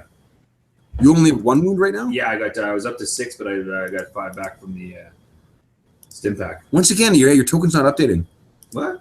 Yeah, it's weird. Oh. You down to 1? Boom. Oh, I put on my other sheet there. Hey, wait a second. Oh yeah, mine didn't update. I updated it. It's okay. Oh, yeah, there you go. Yeah. Okay. Thanks. Okay. So yeah, you then go ahead and make the same check for Oscara. Okay. Oscara, you're fully healed. Oh, nice. All right. Okay. So There we go. Now work. So you guys drop out of you bandage your wounds. You have some time to talk over too. Like, do you want me to go over the message again? Do you want to replay that message before you drop out of hyperspace? Yeah. And Brent didn't hear it at all. So Okay. So what it is Brent, you know how like when a hollow message is displayed, it shows a little holographic version of the person? Yeah. Well, instead of displaying a person, this is kind of like the holographic or hollow message version of like a number secret call, like using a voice distorter. Instead of seeing a person, what you're seeing is kind of like, you know, this symbol you see like when the equalizer on a stereo kind of goes up and down. Yeah. Okay. That's what you're seeing is this 3D image that's like that. And there's a distorted voice that you can't tell if it is male or female or human or some other alien species or what. It is speaking basic though. And what it says is that basically 21 standard cycles ago, so this is your last day to get out to this place and reach this destination. She sent the message out, or she or he sent the message out saying that the Imperial lab will jump again. It will move to a new location. If it moves again, she's not sure how, or he is not sure how they will get the message to you. What he or she said was that there are certain, so they confirmed the presence of the Blue Shadow virus, but there are also other bioweapon assets that have already been put into play. So the getting this information to the Rebel Alliance into the hands of their scientists to try and figure out what to do about this is incredibly important. The plan is you guys, this thing will be on the dark side of the in the ring around this planet, the 4th planet in the Fendex system. It's a gas giant with a big ring. You were to jump out of hyperspace into the light side of the planet, and then transmit a coded static signal or a static signal on a coded comm channel. Then you are to attack this thing to draw ties out, eliminate enough ties so that you could force this thing out of the ring. And then as soon as it gets out of the ring, this person will eject in an escape pod, having sabotaged the base itself. However, until you draw this thing out of there, she can't safely eject, as the Argent Shadow has unfortunately learned, because it just there's stones and rocks and whatnot that are just flying around at crazy speeds. She could eject and then it got broken open like a peanut casing. So do they describe what the thing is? What thing is? Well, the ship. Yeah, They refer to it like what kind of ship? It's a Star Destroyer. Oh, An older model, decommissioned, now recommissioned Star Destroyer that's been repurposed as an Imperial bioweapons lab.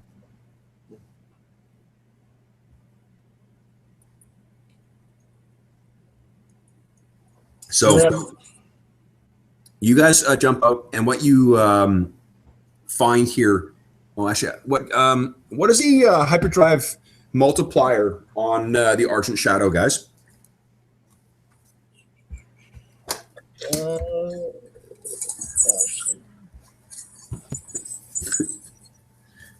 ×2.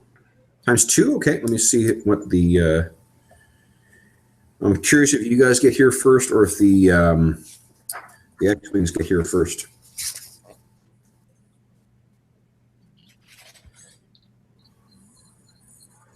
Hyperdrive computer is class 1, so they get here almost twice as fast as you guys do.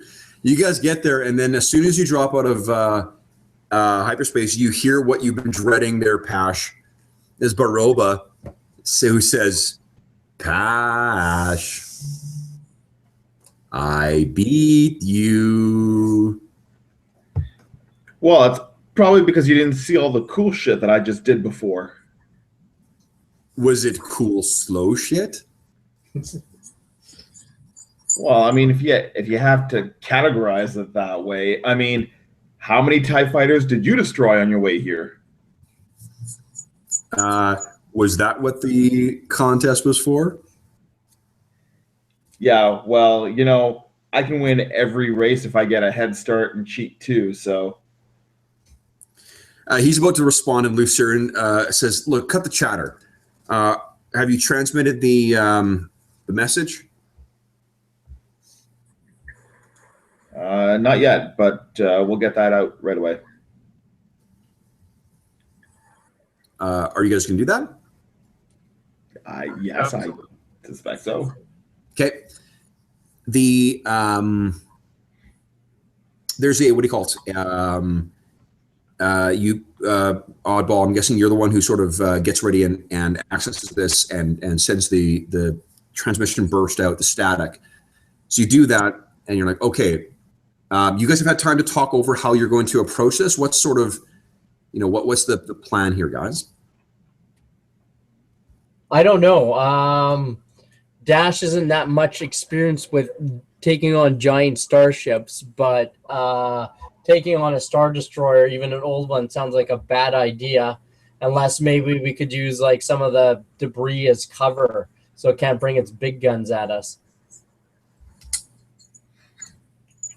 Well, I mean, our job was to send out the coordinates, and then Pash can just park the Shadow in the debris ring near the 4th planet like we were supposed to. Well, we're supposed to draw out fighters and stuff like that, right? Yeah, that's why you got X-Wing escorts. It's the Shadow and the other two are supposed to engage the TIEs, destroy enough of them to convince the Star Destroyer that it needs to bring its guns to bear, and then that will afford her the escape opportunity, or him. It's a her. It's going to be a her. You're going to find out because I keep fucking it up. But I thought you were intentionally doing that to throw us off. I mean, I am. That's it, yeah. Maybe the rustler will find out that it's an it. Well, it sounds like we just charge in, sort of head on. Then. Yeah, you know what? Fuck it. I mean, if Baroba will take the draw the ties out, I'm pretty sure that Pash can antagonize the Star Destroyer badly enough that he'll call it out of its slumber. That is one of the things you guys have a slate of concussion missiles on here. Those things are designed for use against big ships like this because they've got a breach rating that's pretty good. You can puncture; they can actually punch through the significant armor on these things and do some actual damage. Oh, sweet. Well, yeah. If that's the case. So you guys sort of are like, all right, let's fucking do this, or whatever the Star Wars equivalent of that is. When then you actually hear on that same channel that you just transmitted through, Rebel is a bit of static and it's a woman's voice. Oh, Rebel team, are you there? Copy. Rebel team, this is the Rebel operative on the. Actually, her voice would be a little lowered. Rebel team, this is the operative on on the destroyer. What? There has been a change of plans. I don't like that. Ugh. I can't just destroy it. I didn't realize the extent of the research, and I didn't realize what was here.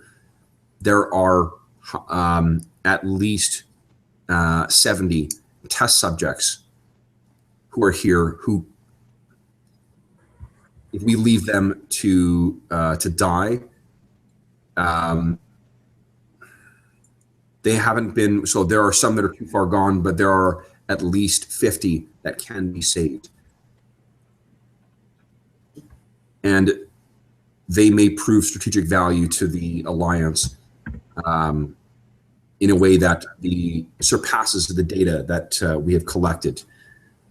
I need you to access the Star Destroyer. You need to get yourself into the docking bay, collect us, and then take all of us out. Of the Star Destroyer? Yes. I've always wanted to do that. Vendry, you actually think you recognize this voice. You know, It's Size Noodles because I've been listening to a lot of that recently. It does sound like which, sorry? Size Noodles. Size Noodles, no, it does It's not. it's this new band that just came out in the Galaxy. Yeah, nice. And their hit song is the original Jabba Palace number. Nice. Nice. And I've been playing it like when you guys have just been in downtime in our hyperspace travels. I've been like playing their music over and over again, and you guys are getting sick of it. Yeah, really, like you're the guys like, hey, you got to hear this. Like we fucking heard it, Vendry. Jeez. You know what? Pash is a little suspicious that this is a hoax. He'll ask Vendry if he. Vendry, you're sort of shocked. Like, again, like you really know this voice. This voice sounds so fucking familiar. Yeah. This rich, sonorous, strong woman's voice. And then you're like, shoot, hold on, it can't possibly be. It is Size Noodles. Nope. It is. Hold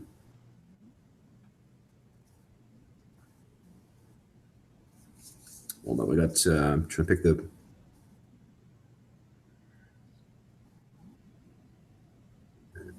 Excuse me. Oh, I saw the combo I wanted. Where is it? Where is it? Oh, Yuanda Canderwell. Yuanda was a fellow rebel spy. Oh, really? Yep. You guys have served together. You have some kind of history that I'll let you develop, like what sort of thing you work together. But here's another little tidbit that Vendry has known this entire time that the rest of the crew did not.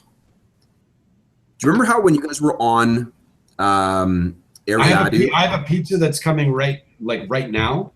I just okay. left the building, so I'm gonna get that and I'll come back. Sure. Yeah. Sounds good. Give me a chance to write down her name so I don't forget.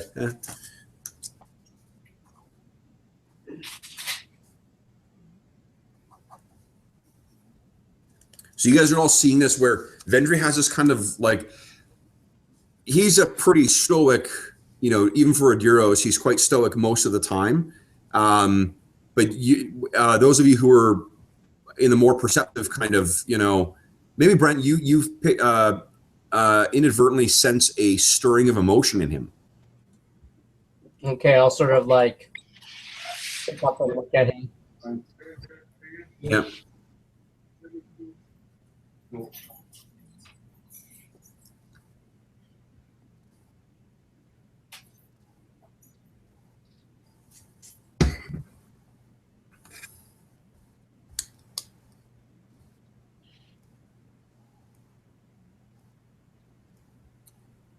So we'll finish up the scene, guys, and we'll call it a night. For those, I know we the plan has been to do 4-hour sessions, but I get the sense that like playing till 12:30 on a Friday is tough for some of you guys in Winnipeg. So rather than For me it is. sorry. For me it is. I get pretty tired by that point. Yeah. So like what I'll try and do is like if we go a little bit over, if we do a 3.5 hour session, that I think accommodates everyone. We can start like and get going at 7:30, and then we can wrap up around 12-ish. If we run a little late, then that's not the end of the world. Okay. Sorry, I had to come in late. No, Brent, that's fine. So we got to have our fun with you with putting you in the impossible position. So what you know, Vendry, is that Yuanda Canderville, remember when you were on Ariadu, where that was the home of Grand Moff Tarkin, right? Where you guys went to the library, whatnot. When you inputted that code, do you remember in the post-credit scene I sent you guys, there was a woman who was on that ship and had hacked like the computer core to enter the false coordinates for the Rebel Alliance fleet. Right. That was Yuanda. And you've known that was her the whole time. You knew what the whole operation was. Okay. You just never shared it with anyone else. And you knew that Yuanda was on this mission as well. And there is another reason. Now, this is just player. Well, I guess actually, Corey, do you? I've got some secret stuff that only Vendry knows. Do you want me to send that to you separately, or do you want me to tell everyone and tell everyone? Tell everyone. Okay. Remember that you what do you call it? The thing you sent me about Vendry having sort of an illness that he wasn't aware of. Yeah. Yeah, here's the thing. He was inadvertently infected with one of these experimental viruses. And what Yuanda partly has been doing is trying to help you out by find out what this thing. It's one of these things that it requires a trigger. Yep. So it's like a two-part thing. So you got part of it in you, and you don't know what the other trigger is. So you hear her, and you hear her voice. Do you say anything? Dash has already noticed that there's a flush of emotion in you. Yeah, I'll tell them. Okay, what do you say? I'll say, it's Yuanda. And is this a thing where I can get a cure for this from? Well, you don't know. It's a tailor-made, bioweapon crafted by the Empire. This was the best place if you were to get a cure. This would be your best bet. Yeah, I'm just gonna. I'm gonna share that. I'm gonna say, this is my one shot at living, basically. Well, I'll just sort of look at him like, what the hell are you on about, kind of. But that, sort of like, very much like a what the fuck. I joined the rebellion after being experimented on by the Empire, and I escaped. So Vendry knows full well what these poor 50 or 70 souls on the Star Destroyer are going through. Vendry, what are your thoughts on Yuanda's revised mission parameters? I say we do it at all costs. Even if 2 or 3 of my crewmates die, it'll still be worth it because we're saving so many lives. Okay. What do you guys think? I think Oddball immediately speaks up that he's in. we just have to figure out how to get onto a Star Destroyer without being destroyed. Small details. We must save the life of Vendry. Yes. We could pull the same gag the Millennium Falcon pulled to get onto the Death Star. Which was? Hide on the ship and like put it on autopilot. Well, Right. yeah, we can always let. This is like a hidden ship, so like we're not just going to a random Star Destroyer or like something on patrol. This is like a hidden base, and they're like, hey, there's this random ship. Guys, Hidden base. we have a whole new session in 2 weeks where we can deal with this. That's what that session is going to be about. Okay. So we don't need to do that. I'm just curious whether we're leaving on a yes, we're doing this, or Yes, we're doing this. Yeah, I'm good with doing it. Well, of course we're doing it. Just a matter of how. okay. So with that, you guys, cinematically, what happens is you guys sort of, you say, it's just a matter of how, and Pash says, let's just find out how. Hits the throttle and takes up from the what do you call it? From the ring. And do you want to end the session, Pash, on a last smartass thing to Baroba? Yeah, where did we leave it between Pash and Baroba? He beat you here. And you said something about, well, yeah, you cheat if you have a head start. Yeah, did he ever respond? He did not know, because Lucirin cut him off and was like, look, did you send the signal or not? Yeah. Yeah, Pash will leave with double or nothing next time. Okay. And he says, oh, agreed. And maybe that's when you hit it. And we end the scene with Vendry on the comm. Do you want to say some last thing to Yolanda before we... We're on our way to get you. Nice. She puts down the comm. We cut now to see this really beautiful blonde woman dressed in... it's the same woman we saw in the last scene from at the end of 2 sessions ago, the end of the... what do you call it? Get Curter episode.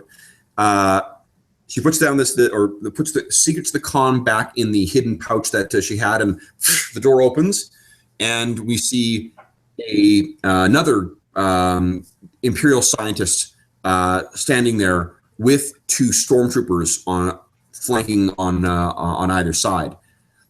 And she says, "Oh, Captain, I'm sorry. So I didn't realize that you were..." And he cuts her off and says, So I said, young lady, we must have a talk. And it kind of rule Iris out.